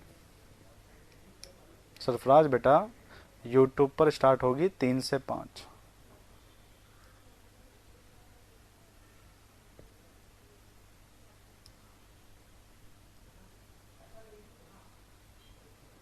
चलो, तो जो फॉर्मूला है किसका? फिलेट वेल्ड का, वो क्या बना वो बात करते हैं। Design strength of fillet weld, formula आपके पास क्या बन गया? K S into L effective into F U divide by gamma M W 1/√3, 1/√3। Clear? ये फॉर्मूला बन गया आपके पास।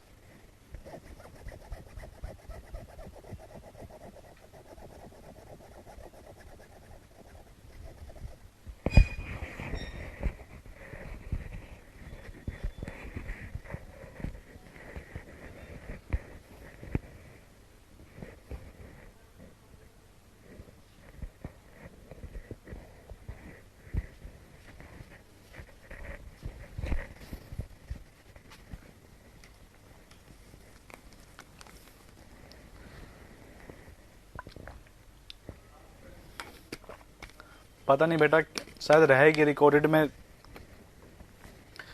आपके पास रिकॉर्डेड रहती है जो क्रैश कोर्स है। बना लिया क्या बेटा ये?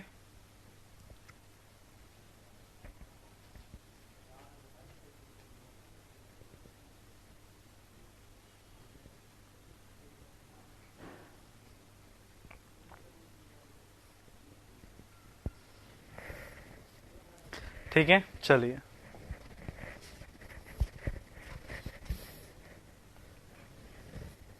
बना लिया क्या बेटा आपने?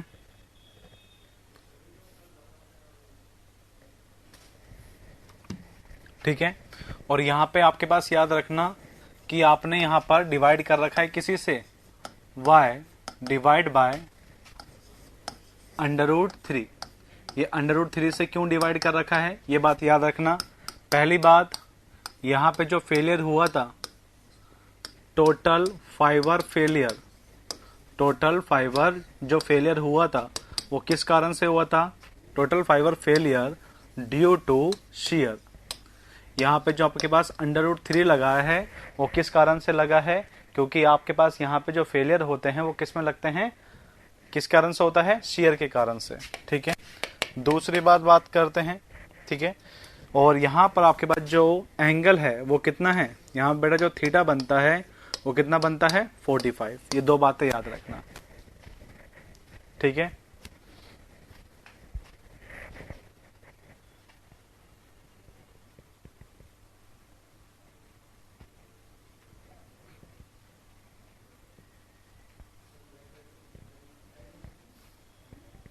चलिए नोट कर लिया।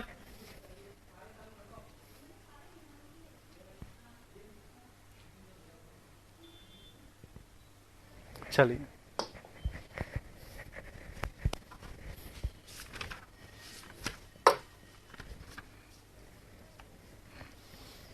ठीक है। अब फिलेट वेल्ड के कुछ टाइप होते हैं, ठीक है, जिनके आपके पास बोला जाता है क्या, ट्रांसफर्स, क्या बोला जाता है, transfers and fillet weld, transfers and fillet weld. Okay, transfers and longitudinal fillet weld, fillet weld. Okay, fillet weld के कुछ टाइप होते हैं, जैसे कि transfers and fillet weld, transfers and longitudinal fillet weld.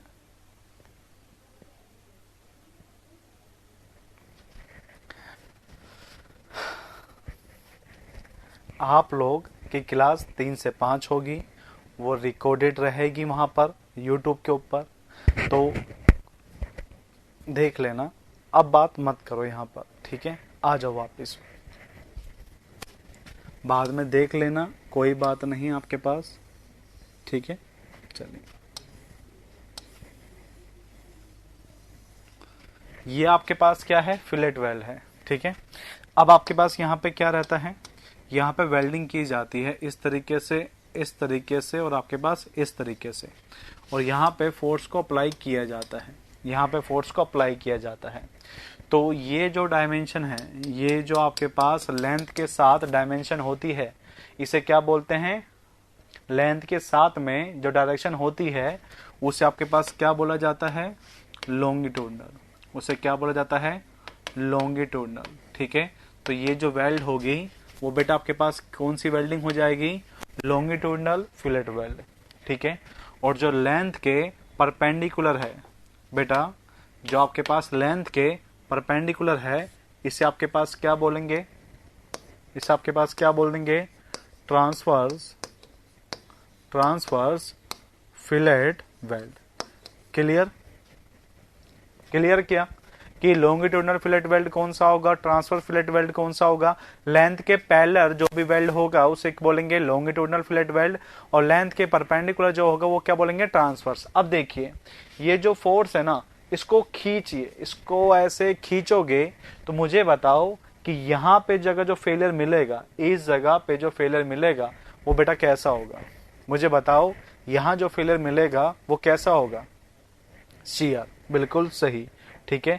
तो यहाँ पे आपके पास क्या बोलोगे, ठीक है, तो यहाँ पे आपके पास क्या बोल सकते हैं कि जो लॉन्गिट्यूडनल है वो किस में फेल होगा, शियर में। तो क्या बोलेंगे, इट इज सब्जेक्टेड टू, इसमें यहाँ पे क्या बोल सकते हैं, it is subjected to shear force, subjected to shear. तो यहाँ फेलियर भी किस कारण से होगा, शियर। यहाँ बताओ ट्रांसवर्स वेल्ड किस में सब्जेक्टेड होगा, अगर यहां से फोर्स यहां से खींच रहा है तो बताओ यहां पे फोर्स कैसा होगा, नॉर्मल नहीं कहते बेटा, उसे बोलते हैं टेंशन, क्या बोलते हैं, टेंशन। तो क्या बोलेंगे, इट इज सब्जेक्टेड टू, क्या बोलेंगे, it is subjected to tension force, subjected to tension force. Clear. अब आपके पास क्या होता है कि अगर आप यहाँ पे स्ट्रेस डिस्ट्रीब्यूशन देखोगे ना, अगर आप यहाँ पे स्ट्रेस डिस्ट्रीब्यूशन देखोगे तो बेटा आपके पास ये डायग्राम कुछ ऐसे बनते हैं, यहाँ पर स्ट्रेस डिस्ट्रीब्यूशन कुछ इस तरीके से होता है, और यहाँ पर स्ट्रेस डिस्ट्रीब्यूशन कुछ ऐसे होता है, इस तरीके से, इस तरीके से होता है, ठीक है, यहाँ पर ऐसे और यहाँ पर ऐसे। ये आपके पास क्या है, ये आपके पास है स्ट्रेस डिस्ट्रीब्यूशन, स्ट्रेस डिस्ट्रीब्यूशन, ठीक है। तो आपके पास बेटा होता क्या है कि जो स्ट्रेस डिस्ट्रीब्यूशन है ना, वो आपके पास ट्रांसवर्स वेल्ड में कैसा हो पाता है, यूनिफॉर्म, कैसा हो पाता है, यूनिफॉर्म, ठीक है, कैसा हो पाता है, यूनिफॉर्म, ओके। और जब आपके पास लॉन्गिट्यूडनल वेल्ड में देखेंगे तो वो आपके पास कैसे है, यूनिफॉर्म है क्या, नहीं, वो आपके पास किस में है, वेरिंग है, वो कैसा है, वेरिंग, मतलब कह सकते हैं नॉट यूनिफॉर्म है। तो इस कारण से हम कहते हैं कि जो ट्रांसवर्स वेल्ड होगी, जो ट्रांसवर्स वेल्ड होगी वो ज्यादा स्ट्रॉन्ग होगी एज कंपेयर टू लॉन्गिट्यूडनल के। जो आपके पास ट्रांसवर्स वेल्ड होगी वो ज्यादा स्ट्रॉन्ग होगी एज कंपेयर टू लॉन्गिट्यूडनल के। और ये असली रीजन क्या है पीछे का, ये स्ट्रेस डिस्ट्रीब्यूशन नॉन यूनिफॉर्म क्यों है? क्योंकि बेटा ये आपके पास एक्चुअल में सब्जेक्टेड किससे होती है? शियर से, और वो होती है टेंशन में। इसी कारण से वहां पर डिस्ट्रीब्यूशन ढंग से नहीं हो पाता और यहां पर हो जाता है। क्लियर क्या? क्लियर है क्या? सर बहुत शॉर्ट लोग लग रहे हैं, प्लीज इस डायग्राम को बनाओ, उसके बाद लिखना है।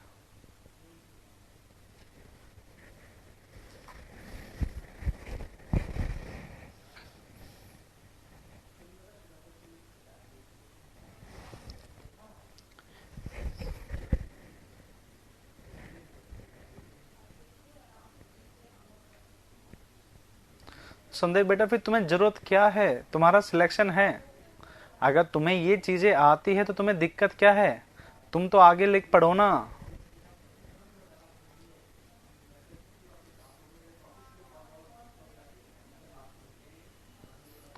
हाँ तो वही तो मैं कह रहा हूं, तुम्हें जरूरत क्या है पढ़ने की? तुम्हारा तो सिलेक्शन पक्का है, तुम तो आगे का पढ़ो। ठीक है, तुम मत पढ़ो, तुम स्टिल पढ़ो ही मत, तुम तो आगे का पढ़ो, बाकी के सब्जेक्ट पढ़ो बेटा। तुम इसमें टाइम वेस्ट क्यों कर रहे हो? आगे का पढ़ो तुम।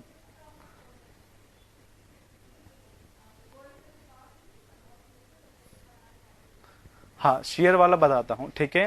संदेह बेटा आपको पढ़ने की जरूरत नहीं है, आपका सिलेक्शन हो जाएगा। आप यहाँ पर आके जिस टाइम वेस्ट करते हैं, ठीक है, तो आपको पढ़ने की जरूरत नहीं। आपके पास नोट्स हैं, शॉर्ट नोट्स दो, उसको पढ़ लो, बाकी बच्चे को पढ़ने दो, ठीक है ना, बाकी बच्चों को पढ़ने दो, तुम्हारा तो सिलेक्शन पक्का है। ठीक है, चलो फिर बात करते हैं कि आपके पास जब फोर्स लगा तो ये जो आपके पास लोड लग रहा है, तो यहाँ पर आपके पास फेलियर किस कारण से हो रहा है? शियर। ठीक है, जब अब ये आपके पास मेंबर को खींचेंगे तो यहाँ पे आपके पास कैसे लगेगा? शियर। और यहाँ पे आपके पास क्या लगने वाला है? टेंशन। इस कारण से कहते हैं कि जो लॉन्गिट्यूडनल है वो किससे सब्जेक्टेड होगा? शियर से। और जो आपके पास ये वाला जो ट्रांसवर्सल है वो किससे सब्जेक्टेड होगा? टेंशन से। ठीक है, धन्यवाद बेटा। ठीक है, चलिए बना लिया ना डायग्राम? डायग्राम बना लिया?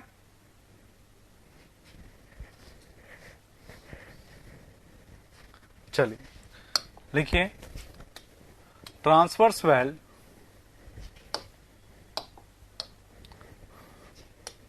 transverse weld is stronger than longitudinal weld, stronger than longitudinal weld, stronger than longitudinal weld because of stress distribution, because of stress distribution is uniform, because of stress distribution is uniform. ठीक है, चलिए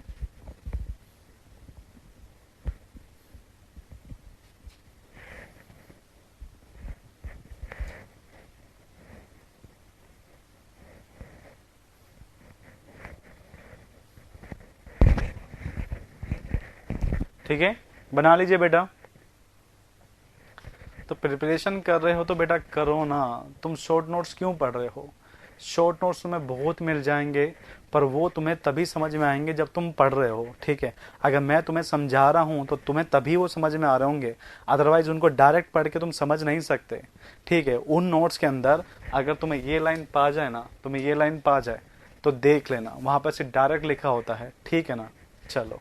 और please अब बार बार मत repeat करिए आपको।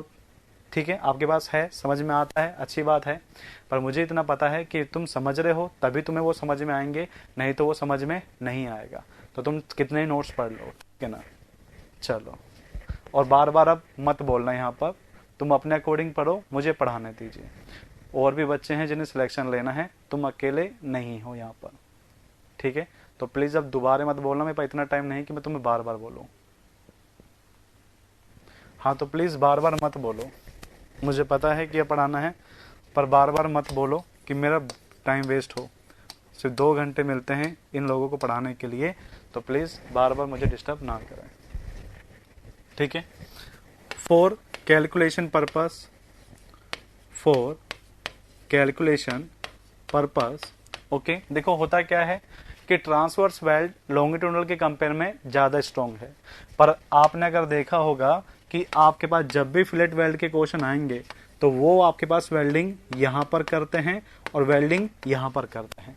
जब भी आपके पास फिलेट वेल्ड का क्वेश्चन करोगे, बेटा गुस्सा क्यों होंगे, बहुत आते हैं, बहुत आते हैं, बहुत जाते हैं, तभी मैं कह रहा हूँ मैं गुस्सा क्यों होऊंगा, बस टाइम कम मिलता है, ठीक है। तो मैं चाहता हूँ कि ज़्यादा टाइम मैं तुम्हें पढ़ाने में दूँ, ना कि बकवास करना है, ठीक है। तो मैं क्या कह रहा हूँ कि वेल्डिंग यहाँ पे मोस्टली करी पाती है और यहाँ पे वेल्डिंग नहीं पाती, जबकि मैं क्या कह रहा हूँ कि ये वाला पार्ट ज़्यादा स्ट्रोंगर है। तो होता क्या है कि जब हम कैलकुलेशन करते हैं ना, तो हम मान के चलते हैं कि जो सारा के सारा जो लेंथ है वेल्डिंग का, वो बराबर लोड कैरी करता है। जितना लोड आपके पास लॉन्गिट्यूडनल कैरी कर सकता है, उतना ही कैरी कौन कर सकता है, आपके पास ट्रांसवर्स वाला। इसी कारण से आप वेल्डिंग कोई सी भी कभी भी कर सकते हैं, ट्रांसवर्स वाली भी और लॉन्गिट्यूडनल वाली भी, ठीक है ना। तो ऐसे मत सोचना कि सर ज्यादा आप वहां पर आपके पास लॉन्गिट्यूडनल पाती है, कोई सी भी हो सकती है, क्योंकि हम दोनों को सेम मान के चलते हैं, ठीक है। For calculation purpose we will assume load carrying capacity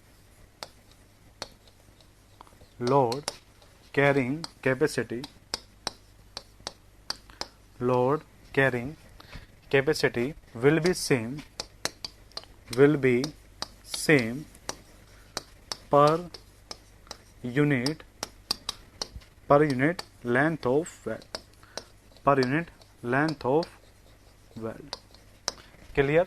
पर जब हम डिजाइन करते हैं तो हम सभी को माने कि पर यूनिट लेंथ के अंदर लोड को क्या मान के चलते हैं, बराबर मान के चलते हैं, ठीक है।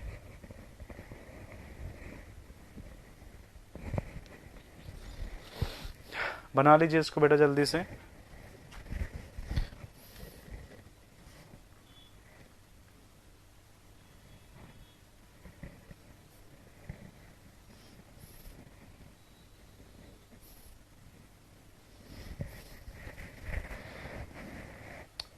बना लिया कि बेटा, बताइए।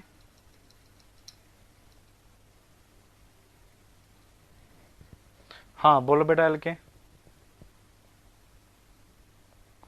सर वैल्यू याद होने के बाद मिक्स हो जाती है, तो बेटा इसलिए तो रिवीजन की जाती है, इसलिए तो रिवीजन किया जाता है। देखो सिंपल सा बात है पढ़ने का, जो भी हमारी क्लास में होता है उसको 1 घंटे आपको खुद जाके पढ़ना पड़ेगा, तभी जाके चीज़ें रिमाइंड में रह पाती है। जो भी सिलेक्शन लेते हैं उनका रिवीजन कंपलसरी रहता है कि उनको रिवीजन करना होता है।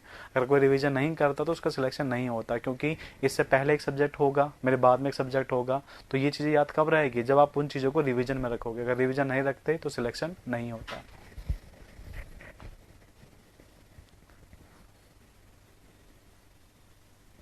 नहीं बेटा इससे बाहर नहीं जाएगा। अगर 10 क्वेश्चन है तो मान के चलिए 8 तो यहीं से आएंगे। अगर आना भी चाहेगा तो बेटा हद मार के 1 या 2 क्वेश्चन ही होंगे जो बाहर चल जाएंगे।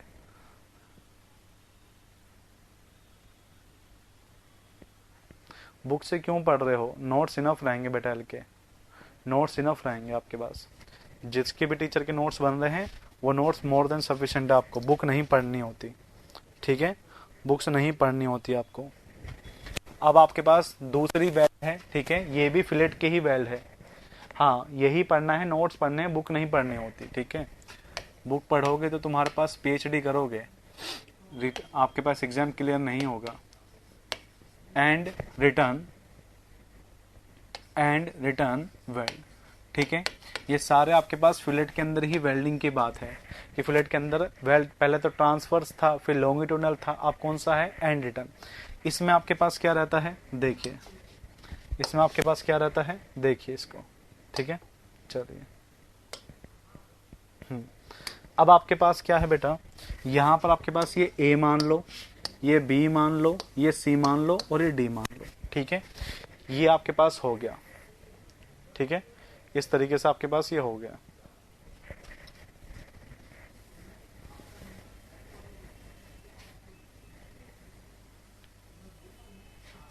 अब देखो यहां से जब लोड अंदर जा रहा है तो बेटा लोड कितना परसेंट है, जैसे ही ये लोड आपके पास एंटर करेगा ये लोड कितना होगा आपके पास,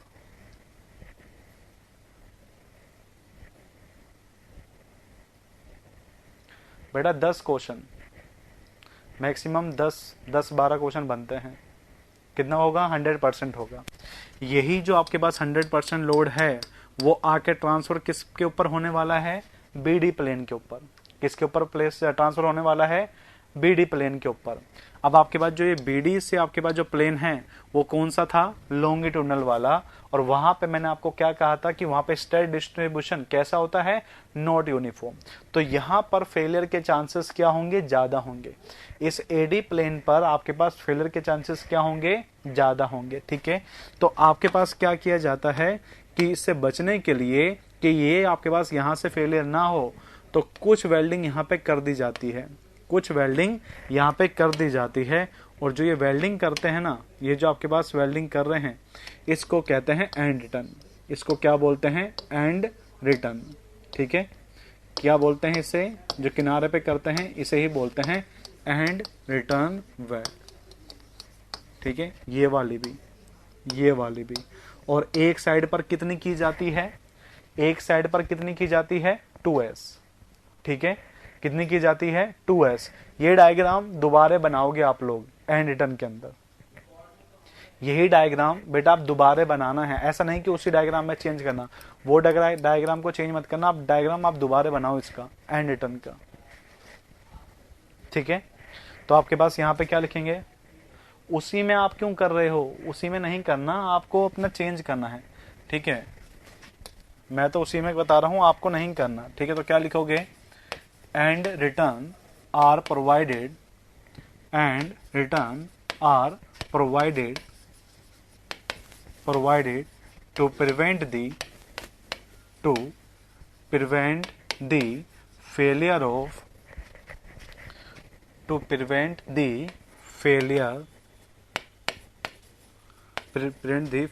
of longitudinal well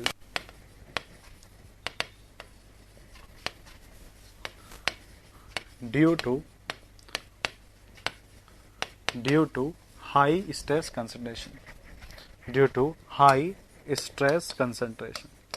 जो आपके पास लॉन्गिट्यूडनल वेल्ड था वहां पे फेलियर किस कारण से हो सकता था, क्योंकि वहां पे हाई स्ट्रेस कंसंट्रेशन थी। तो उससे फेलियर से बचने के लिए हमने यहां पर क्या प्रोवाइड किया था, एंड रिटर्न को। ठीक है, कितना प्रोवाइड करते हैं, कितना प्रोवाइड करते हैं, एंड रिटर्न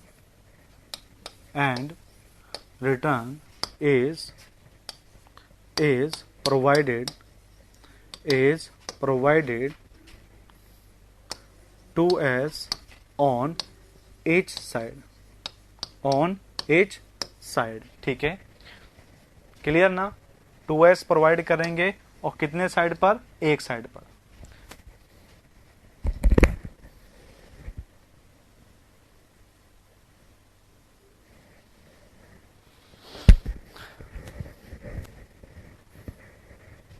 नहीं बेटा, एंड रिटर्न बताना तो पड़ेगा ना कि साथ में प्रोवाइड करते हैं, बाकी आपकी मर्जी है, आपको जैसा ठीक लगे। मैं तो मानता हूँ वो डायग्राम दोबारा बनाना चाहिए यहाँ पर आपको प्रॉपर तरीके से।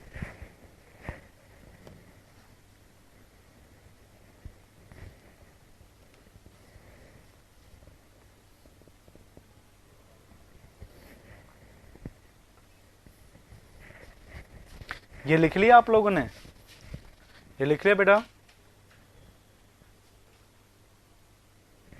चलिए।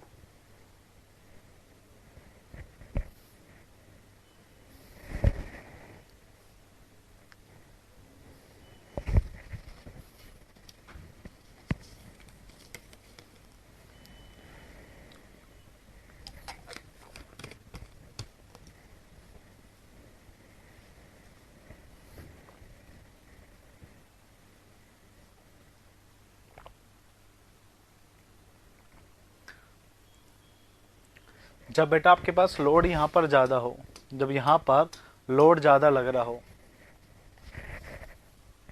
ये जब लोड आपके पास ज्यादा कैपेसिटी में लग रहा हो, तब आपके पास ये प्रोवाइड करते हैं सेफ्टी रीजंस के कारण से।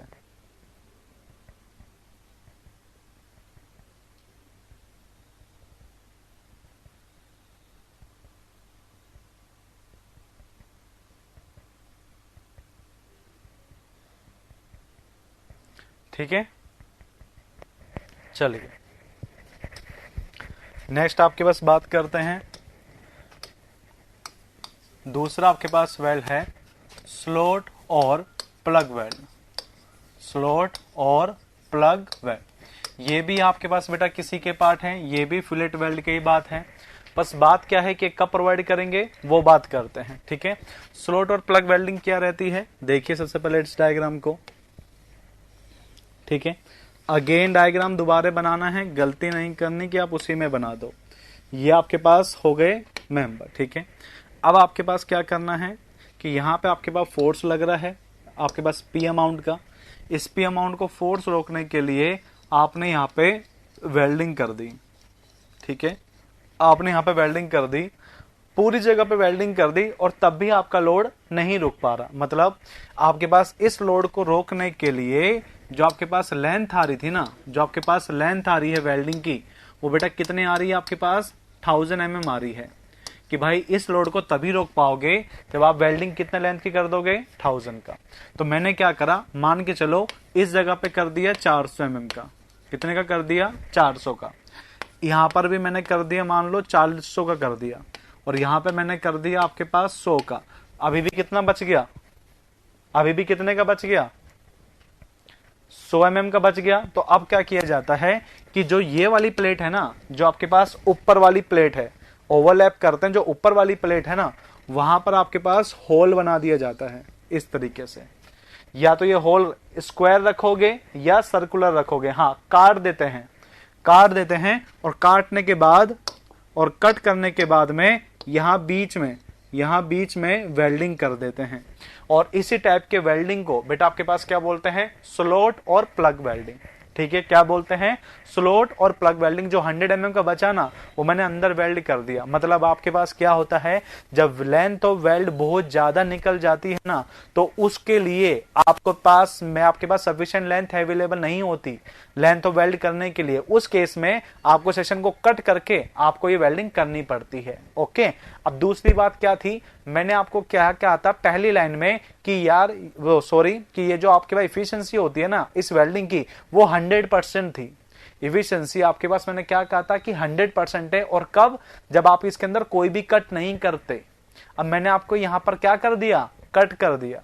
तो बताइए क्या इसकी इफिशिएंसी सेम होगी, क्या इसकी इफिशिएंसी सेम होगी, नहीं। इसकी इफिशिएंसी यहां पर क्या हो जाने वाली है, रिड्यूस हो जाने वाली है, क्योंकि आपने मेंबर में क्या प्रोवाइड कर दिया, होल कर दिया। क्लियर, क्लियर क्या,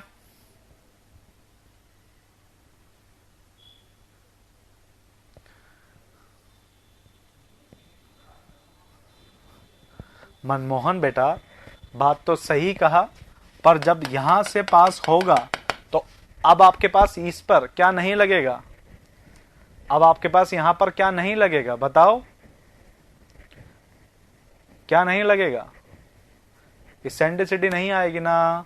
अगर ये ज्यादा दूर लगेगा तो दिक्कत करेगा, समझे क्या।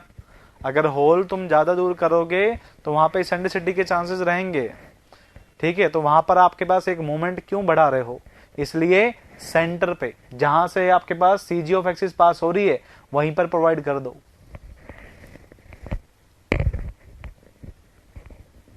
ठीक है, तो डायग्राम बनाओ फिर लिखते हैं इसके बारे में।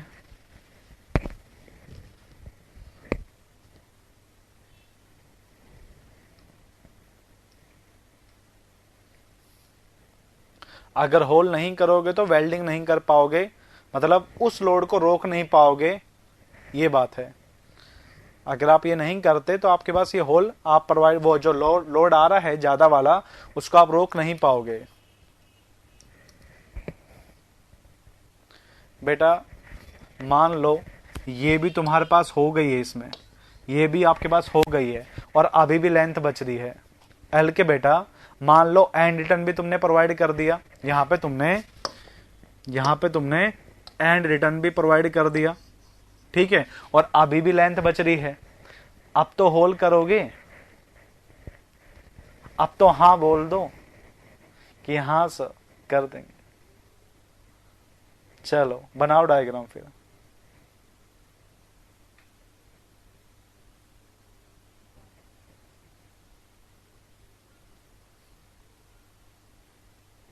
चलिए लिखते हैं इसके अंदर, स्लॉट और प्लग वेल्डिंग, स्लॉट और plug welding should not be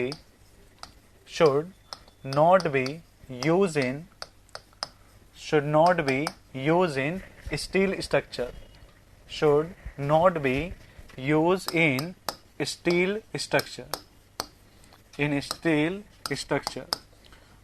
because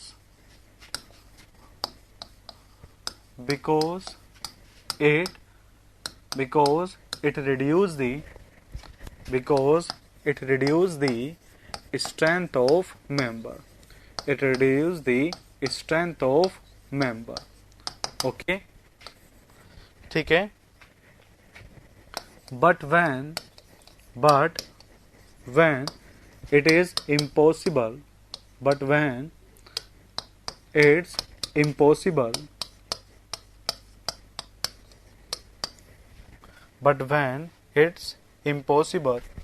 to use fillet weld,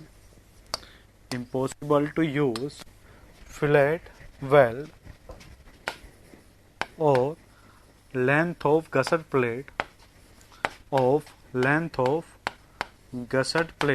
is limited,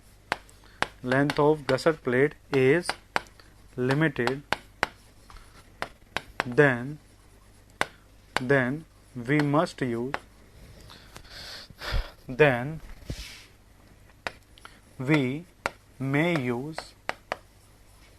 may use plug or slot welding।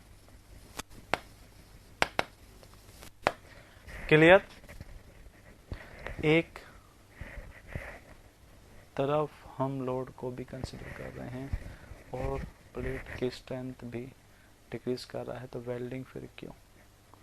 बेटा आपके पास देखो, हम कह रहे हैं कि भाई लोड ज्यादा लगना चाहिए और प्लेट की स्ट्रेंथ कम कर रहा है, तो हम क्या करेंगे? लोड तो वही लगेगा क्योंकि लोड को तो कम नहीं कर पाएंगे, मेंबर को पहले ही ज्यादा थिकनेस वाला लेंगे जिसकी स्ट्रेंथ उसकी जरूरत से पहले ही क्या हो, ज्यादा हो। समझे क्या? अगर इसकी स्ट्रेंथ कम कर रहा है तो लोड को कैरी कर ही नहीं पाएगा, तो हम ज्यादा थिकनेस वाला लेंगे और फिर उसमें होल कर देंगे। ठीक है क्या?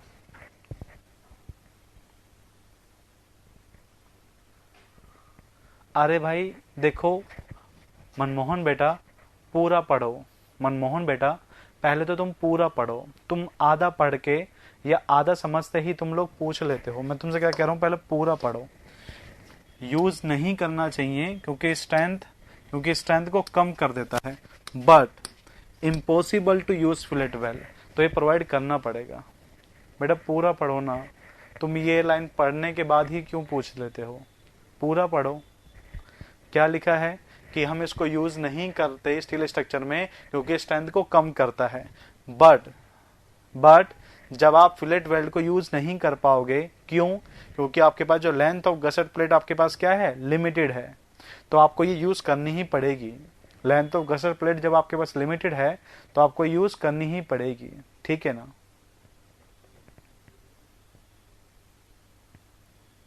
जब आप गसर प्लेट के लेंथ को चेंज नहीं कर सकते, मतलब जहां पर आप वेल्डिंग कर रहे हैं ना, जो लेंथ पर आप वेल्डिंग कर रहे हैं, आप इसको चेंज कर नहीं सकते।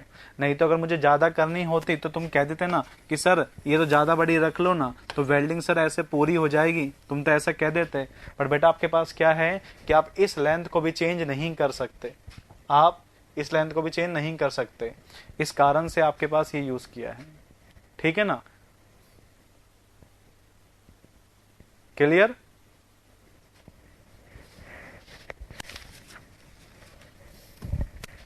अब दूसरी बात आपके पास यहाँ पे क्या रहता है, अगर हम इसकी प्रॉपर्टीज की बात करें तो ठीक है, अगर हम इसकी बेटा प्रॉपर्टीज की बात करें तो यहाँ पर आपके पास क्या रह जाता है, ठीक है, मैं प्रॉपर्टीज बता रहा हूँ किसकी, आपके पास प्लग वेल्ड की, इसके प्रॉपर्टीज की बात कर रहे हैं।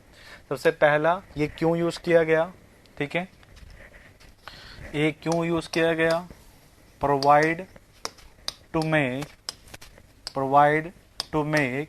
stress distribution is uniform, provide to make stress distribution is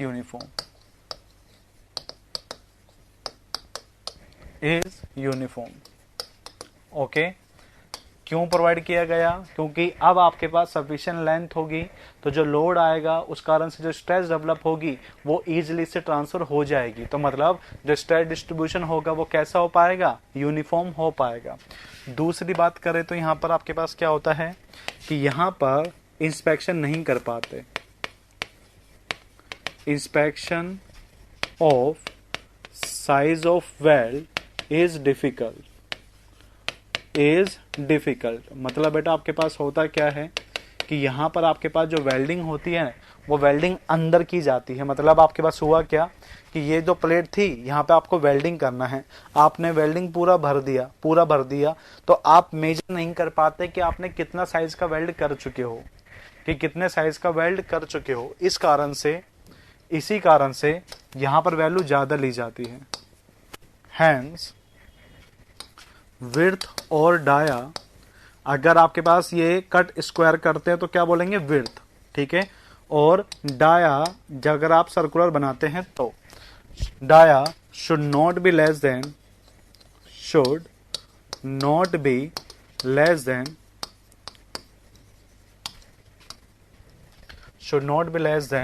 3T और 25 mm, इनमें से मैक्सिमम जो भी मैक्सिमम होगा, ठीक है, क्या लेंगे 3T और 25 mm में से जो भी आपके पास क्या होगा, मैक्सिमम।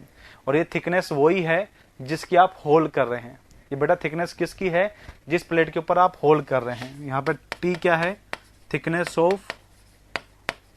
ऑफ प्लेट, और मैं यहाँ पे बेटा मैक्सिमम ले रहा हूं, मैक्सिमम क्यों, क्योंकि बेटा यहाँ पे आप इंस्पेक्शन नहीं कर सकते, इसी कारण से मैं ज्यादा ही प्रोवाइड करूंगा, वहां पर जो भी ज्यादा आएगा तो उनमें से कम नहीं होना चाहिए, जो भी आएगा इससे ज्यादा प्रोवाइड कर देना। क्लियर,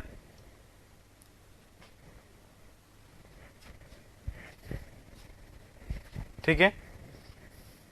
यहां पर इसकी साइज बताइए मैंने आपसे, ये जो वेल्डिंग करी है इसकी जो साइज है वो कितनी है, 3T और 25 mm, इन दोनों में से जो भी आपके पास मिनिमम होगा, ठीक है। और थिकनेस किसकी लेनी है, जिस प्लेट पे तुम होल कर रहे हो, ठीक है। ये दोनों लाइनें आपके एग्जैक्टली पूछता है कि कौन सा स्टेटमेंट ठीक होगा स्लॉट और प्लग वेल्डिंग के लिए। हाँ मैक्सिमम है बेटा, यहाँ पर ये मैक्सिमम है।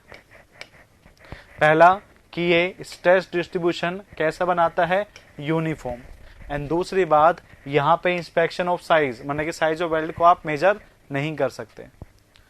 बेटा मैक्सिमम बोला तो सही मैंने आपको,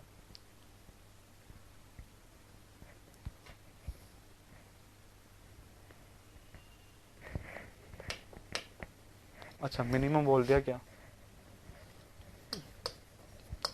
मैक्सिमम, हाँ मैक्सिमम लेंगे बेटा।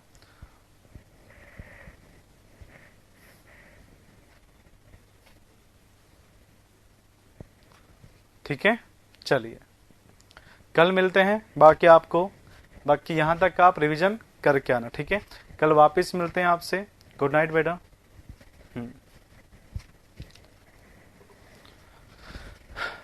ठीक है, चलिए बेटा रिवीजन करते हुए चलना यहाँ तक, ठीक है, चलिए।